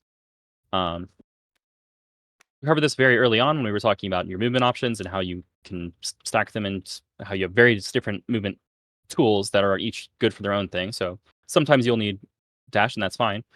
You're also pretty willing to play dash because you don't have a shortage of speed 5, range 1 to 3 attacks. You've got 2 specials that are speed 5 range, well, 2 to 3 attacks. Um, one of them is 1 to 3, one of them is So 2 to 3. you might not necessarily need slash, so maybe dash opens up a little bit. Yeah, it's like, okay, we're at range 3 and I want to play the speed 5 side of the core mix up. Okay, Right. You have you've got this, which is just better than slash in you have most cases. a variety of options, right? And then you've got this if you really need to. That said, that's if you're playing from hands, which I don't know why you're doing this from hands. So Right. mostly it's from hand. You have dash if you need it, or I will be holding on and waiting for an EX slash to come up. But Sure. that's because I love EX slash. You love it so Anyway, much, right? I really do. It's great. Um, it's badass. It's amazing. It's nuts. That's true of every character who has it, which is a significant number of characters. Uh, it is for you a effect multiplier that makes man. Anyway, it's gonna make all your other stuff really dumb, especially your exceed mode. Because this turns your speed 5 things into now you can't even play cross to defend, and I have far more power than anyone should be allowed to have. Um, so yes, use it. It's great. Um, I guess you're allowed to play sweep. I mean, sweep is a good card. You can defend with it at range 1, I guess. That's like fine. At at most other ranges, I would honestly rather just hold this for a badass cancel into something dumb because I have so many things that get so much better, right? Like I get to turn this undercurve card that beats everything slower to an on curve card that beats everything slower. Um, I keep coming back to this one as my gosh, what is this stat line at range 3? Why did that happen? Um, those are the two most dramatic standouts where I get to at speed 6 have, you know, 6 or 7 power and evade everything. Like, The what happened here? the badass antidepressant scale is if you have the before effect, it's Moonsong, but it retreats one to dodge sweep. Yeah, yeah, It's yeah. It that's is like a free gauge ultra, but better. it's a better 3 gauge ultra. Okay. I just sort of clocked that. For people who don't know what Moonsong is, it's a very strong card in Jin's kit from Blaze Blue. It's real good. Mhm. Okay. Yeah, I am starting to understand why maybe you would which want to actually play badass over which sweep. actually puts us on par with a Bison critical ultra, so 4 gauge ultra. Right, Um, yeah. There's a lot to this card. And sweep is hard to give up, but I would give up sweep for Moonsong. yeah, like I would legitimately do this. I would Yeah, say if you want to hold your counterattack, hold focus, and that's a good thing to do with focus. But badass is so strong in your kit, and it makes things so scary. Um, now that said, badass cancel strike is enough of an investment that I probably still wouldn't do it if I knew my wild swings could whiff. So if you still have a deck full of blocks and grasps, maybe don't do it. right, Um, but then if that's true, then you probably have your good specials in hand, and you can just do it from hand, and that's fine too. right. Like not my favorite, but it's allowed. But that is one of the reasons that you're holding cards in hand. It's to boost them, it's to defend with them, but it's also when you have a specific setup that would be perfect. Right. Like when you once you make an investment that you know will pay out, then okay, that means the payout is coming from hands because Right, the payouts from deck are not reliable. right, right, They're consistent enough that you can use them for low investment strikes all the time. That's like what your ability is you do a low investment strike all the time. That's probably going to work most of the time and run the numbers games so that you have an edge. But if you are committing a bunch to something, um, then you are going to be wanting to play something that you know works, which is going to come from your hands. right. Uh, let's see what else. Oh yeah, if your opponent has a stat boost, that's probably bad for you. Get rid of it, Yep. especially speed. If they have speed, you're very sad. Um, like, well, if they have speed and they are not a super low power character, if they're a super low power character, let them hit you with their bonus speed and then kill them in your turn. But uh, like they're at range 3 and they have +2 speed, and you go, oh, all of my stuff that was on curve is now 2 points below curve, and that's a problem. And Yeah, now kill it. I don't have a mix up. I have all my cards lose. Yeah, I have a lose up. A lose You up, yeah. you don't wanna play those. It's a They're mix not great. down. There you go. Yeah. So that's what So Ukemi's yes, for. that's what Ikemi is for. Okay. I don't I don't generally play dive from hand ever as an attack, as you know. Why would I? I have, like, better dive if I wanna play a speed 4, range 3 attack from hand that beats everything. Right. And if I wanna play an on-curve range 4 attack that is well, okay, cool, I got that too. Like, why am I playing dive? Right. Right. Um, it's like I don't generally use it. It is a card that I'm happy to have in hand, like Block and Grasp, because it doesn't hit at range 3, which is sorry, yeah, range 2, excuse me, which is one of my 2 favorite ranges. So, like, if I have all my blocks and all my grasps already accounted for, then I want to be holding my dive. Um, Kind of by the same token, I'm happy to have a cross. It doesn't hit at range 3, which is one of my 2 favorite ranges. Um, Cross I'm actually usually going to use as an attack, though, because it's on curve at 2, and if I go to range 5, then that means I basically get range 3, right? So that's that's fine. Um, Area shift is good for you for the same reason it's good for everybody. Um, it is a thing that will there you go. That will drag the opponent into the corner, into in your case one of your favorite ranges, and then give you gauge. And then if you want to, you can cancel and do something silly. Um, that is yeah. So useful for you for no, and that's no surprise. Right. Right. Um, but yeah, I still think you're slightly likely to play the attack. Like, just you want to make sure your opponent knows you're willing to play on curve. You want to make sure that you can jump outs to a range where you can jump back in. And it's good at doing that. Uh, okay, well, I think it covers it with the normals. All right. I'm trying to think if I missed anything. I already talked about your exceed mode being a force multiplier. I'll say it. I think that yeah, like that the value of plus power is deceptively high because you have more things that make it more plus power, and then it gets kind of dumb. Right. Um, And many strikes over time, even if you're multiplying by just +1 power, that's still mm, a lot. yeah, like if my opponent has like 10 or less life, well, firstly, that's not the first time I've seen 3 gauge. I got to 3 gauge a while ago. Right. But if for some reason I was constantly canceling and constantly using resources, that's the first time. But they have 10 life, and I go, well, now I could exceed. It's probably not worth it. There's not that many strikes left in the game. Right. Um, I could probably do something else. Like that's Requiem, cancel, hit, sustain Requiem. That's better than having this for 2 strikes. For 2 or 3 Um, strikes, right. yeah, like it's not that impressive. Makes sense. But if we're both at 25 life and I have 3 gauge, I'm very likely to exceed at that point. Makes sense. Okay. All So right. maybe it Anything? might be that all we've got left to talk about is counterplay then. Yeah, seems good. Yeah. Uh, okay, so I've several times throughout this mentioned like because your opponent will be doing this, you need to be prepared to respond to it. So yes, there is counterplay to the most prominent one that I think I mentioned multiple times is play stat boosts on your turn, because that's hard for her to deal with. A lot of her stuff is on curve, even slightly under curve. If you can threaten speed on top of her, she's yeah. As previously alluded, Ino wants to be the one on top. So if you can get a speed edge on her, that is wasn't me this time. Who lost the straight face. Get a Right. speed edge on her. That's good. Power edge less useful. She doesn't have a lot of guard that you're looking to break. But yeah, going to like trying to mess with her position is very risky because she has so many ways to fix it.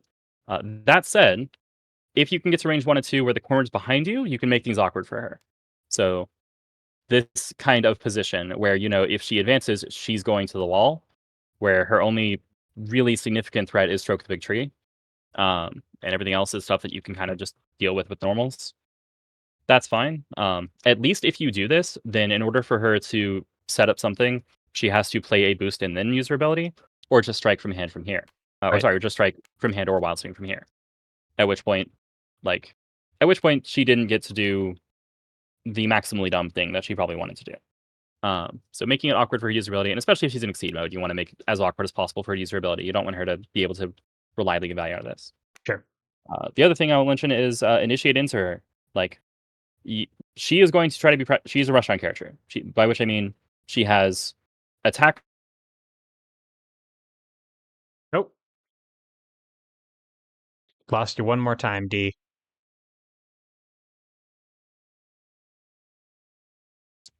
Uh, Uh, yep. All right, where was I? lost you there, D. She's a rushdown character, by which you mean dot dot dot. Oh, excellent. I mean, I picked the best times to cut out. You're really good Um, at it. that's great. All right, so she's a restaurant character. By which I mean her attacks tend to be self-supporting or self-sustaining in terms of positioning and resources. So she can keep coming at you. She doesn't run out of steam all that easily. It is possible for her to run out of steam, especially if you can make her miss, which is great. If you are a fast character, then you can try to evade her. But by default, you're not expecting her to ever not be in range to attack with things. Um, so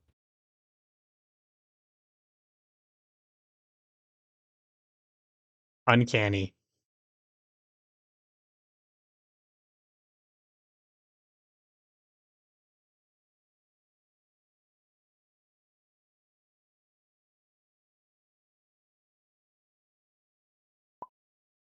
Nope. There he goes.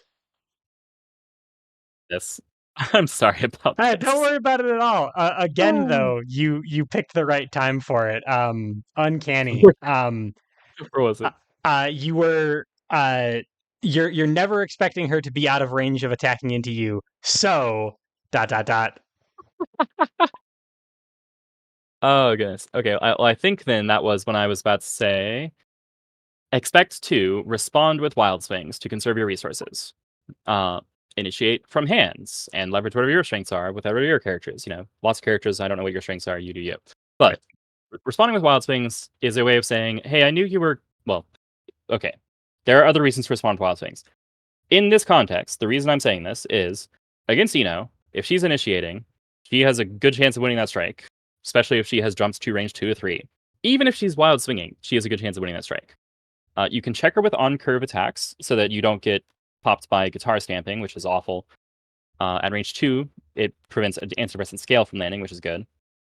Um, and then at range 3, you've got the usual, okay, well, I don't have to worry about guitar stamping or dust or dive. So, that's nice. But very often you'll want to respond from hand with wild swing and just say, actually, I don't want to risk responding from hands and losing the strike and being down resources, and then she's striking again, and then this keeps going, and eventually I'm just out of cards and have nothing. Right. Because if that happened, like if you let her winnow your hands down to nothing, then when it eventually is your turn again, you've got nothing to do. You can like prepare, and now it's her turn again, and the offense resumes. Right. Like she reloads, she changes cards, you die. Um, you need to conserve enough resources to be able to do something good on your turn. Because if you can do something good on your turn, it's going to slow down her offense, and then that becomes its own self-sustaining cycle, which is good for you. That makes sense? Yep. No, that makes perfect sense. And that Cool. I mean that is advice that would apply to basically any rushdown character. It sounds like, but especially someone who gets so much out of their turn as a Guilty Gear character who can cancel. Mhm. Yeah. That it is pretty much how to deal with rushdown. But that you're dealing with rushdown. She is, uh, yeah, she's the Hard Rock Witch and is a. I'm trying to remember what the actual tagline is. Her hover dash is an overbearing offensive assault, something like that. A little tag on the character. Right. Anyway, but yes, she is rushdown. She is going to be coming at you a lot, so you need to be able to deal with that. Um, okay, other specific notes. If this is in play, then this should be in play Yep. on your side, Yep. this way as a boost. Um, Sideways. yeah. Oh yeah, sorry, that's not a thing in the printed game, is it? It's a convention. Well, that's not in the rule book actually, I don't think. But Right. it is conventional to turn boost sideways so that people know that they're boosts, so that it's not like I'm putting down an attack. It is I'm putting down a boost. Right. Um, pretty sure that's not actually in the rule book though. It's just become a standard in the community over time. But Right. yes, you So, you want to play Ukemi to get rid of this. yep. Um, if this is in play, and if she does this and cancels, and then she has 0 gauge afterward, then you don't need to worry about that. Right. If she has 1 gauge afterward, you do, because her attack's going to hit, and then she'll have. Wait a minute. No, sorry. Yeah, you do. Only because this exists. Sorry. I Oh, right. was trying to remember where her gauge generation was. It was here. But yes, you do care if she has 1 gauge, because now she might have 2 gauge when she hits you, and then she'll sustain it. Um, and oops, now you're dealing with Requiem on another turn. You don't want that. Oh, I didn't even catch that though, D. That's something that we probably should make explicit. That Oh, the sustain happens at hit timing. yes, Um, sorry. Okay. yeah, So this is a hit time sustain, which means if you have, I don't know, 0 gauge, but you have I'm just gonna clear the field here, but you have Let's Rock and Play, and then you hit with the card that I just had. Oh, here we go. You hit with guitar stamping. Then on hits, you add the top of your deck to your gauge, and on hit, you add this to your gauge, and now you have right. 2 gauge. You can spend it to sustain this. Right. But in other circumstances where, I've got 1 gauge, I'm building up to 2 gauge to be able to sustain this. Awesome. Here we go. I'm going to hit with my attack. My attack's going to go to gauge at cleanup step, which is after hit triggers are done. I won't have the opportunity to sustain this. Yes. Conversely, if you have some random card in your gauge and you strike with, and you hit, cool, you hit.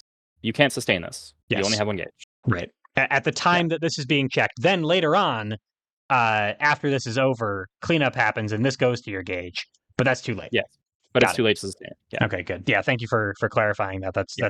That's important to note. Yeah. Sorry. I should have led with that. That's the like, if she can't sustain it, then okay, you're dealing with it. You won't need to Ukemi it. But she has deceptive ways to sustain it. If she has anything that goes to gauge on hit, or if she just has access to guitar stamping, Right. then this might be deceptive. Right. And she likes playing range 3 guitar stamping with Requiem. It's pretty good. Um, but yeah, so yes, you like to Ukemi Requiem. That is pretty much the thing that you're going to Ukemi, because if she is playing badass, she's She's canceling it. It's canceling not it. sustainable. Right. And if she's playing sadism, you probably just want to win the strike on your turn by, or at least you want to not get stunned by initiating with like cross at range 2, maybe range 3, depending, block at range 1. Block at range 1 is much safer. If you play with cross, she might actually be holding EX Chemical Love or EX Cross to specifically spite you. Right. Like that is a possibility. Um, yeah, you don't want this to go off. It's bad for you. Anyway, so that's how to Ukemi. Parry usually not going to be a thing. If you parry anything, you'll parry one of the ultra. Well, you'll parry this, Right. or stroke the big tree. Here it is, because of how obnoxious this attack is. Right. Yeah. Yeah. So the reason I say it's obnoxious because at range 1 she can play it, and then you can't beat it with anything. You might be going, okay, well, what do I do about this attack that I can't beat with anything? The answer is you lose to it. That's fine. Lose to it with something of relatively low value. Lose to it by playing a grasp across a block. Heck, even a focus is like bad for you, but it's not literally the worst. Sweep is literally the worst. Don't play a sweep here. Calling this out is a thing that you can risk. Very often, I would say it's fine if you just mitigate and then lose to it some way or another. Because if you respond with grasp, then like you hit for 3 at least. You get your gauge. She still hits. She still gains advantage. She's still in control of the situation, but you didn't completely lose the strike. Right. But yeah, like be fine with losing to this thing that can't be beaten, because you lose the thing that can't be beaten, and then she doesn't have it.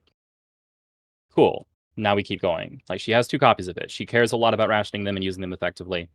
She's also going to do something quote unquote unbeatable for 3 power, maybe 4. Right. It's fine. There's worse things to be unbeatable at you. Yeah. Right. Like everyone in the game at some point is going to say, I'll do this thing you can't do anything about. It's usually called cross or Sure. EX slash or EX or dive or something, or Yep. whatever. And you go, okay, well, then I'm going to say, yes, you're committed your resources to play the unbeatable thing. I will mitigate my losses by minimizing the resources I commit to not interacting with your unbeatable thing. Right. And then on my turn, I will catch up and overtake you. Right. With If her, you this doesn't cost. Sorry. no, please go ahead. Yeah, with her, this doesn't cost resources explicitly, but Stroke the Big Tree is a resource. Sure. Part of the reason I said that you didn't play Sadism all that often is because it costs you a copy of Stroke the Big Tree, which is a different expenditure than a copy of Sultry Performance. She'll pay this as force. Right. She won't pay this as force. It's too good. It's unbeatable. You need it. Yeah, like Okay. it's important that she has that. So Right. if you're gonna parry this or Requiem for the Right. boost. And obviously, if you're Ragna and you have Inferno Divider, your character does have something that actually lets you deal with this card, play it, because making her Sort of. not have it is important. Yeah, so Inferno Divider actually doesn't stun it, it Ragnar Oh, responds. yeah, no, it's a and she wouldn't be responding with this. Yes, Of course, right. Ryu can Ryu, beat it. sure, Sure sure you you can. can, sure you can, sure. Sure he can. Sure, he can. Yeah. Four power above curve option. Yes, Um, if you have a way to beat it, great, you have a way to beat it. right, Then now it becomes something that you don't have to respect as much because she has to respect the thing that you have, and right. it's just kind of an even, Yep, the even playing field at that point. makes sense. Okay. All right, let me see. Any other specific things? Um, mm,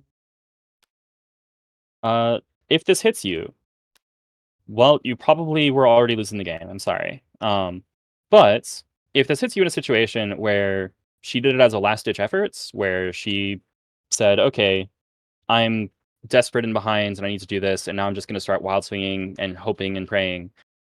Don't panic, and don't try to squeeze out her last few points of life while you are at a massive resource deficit.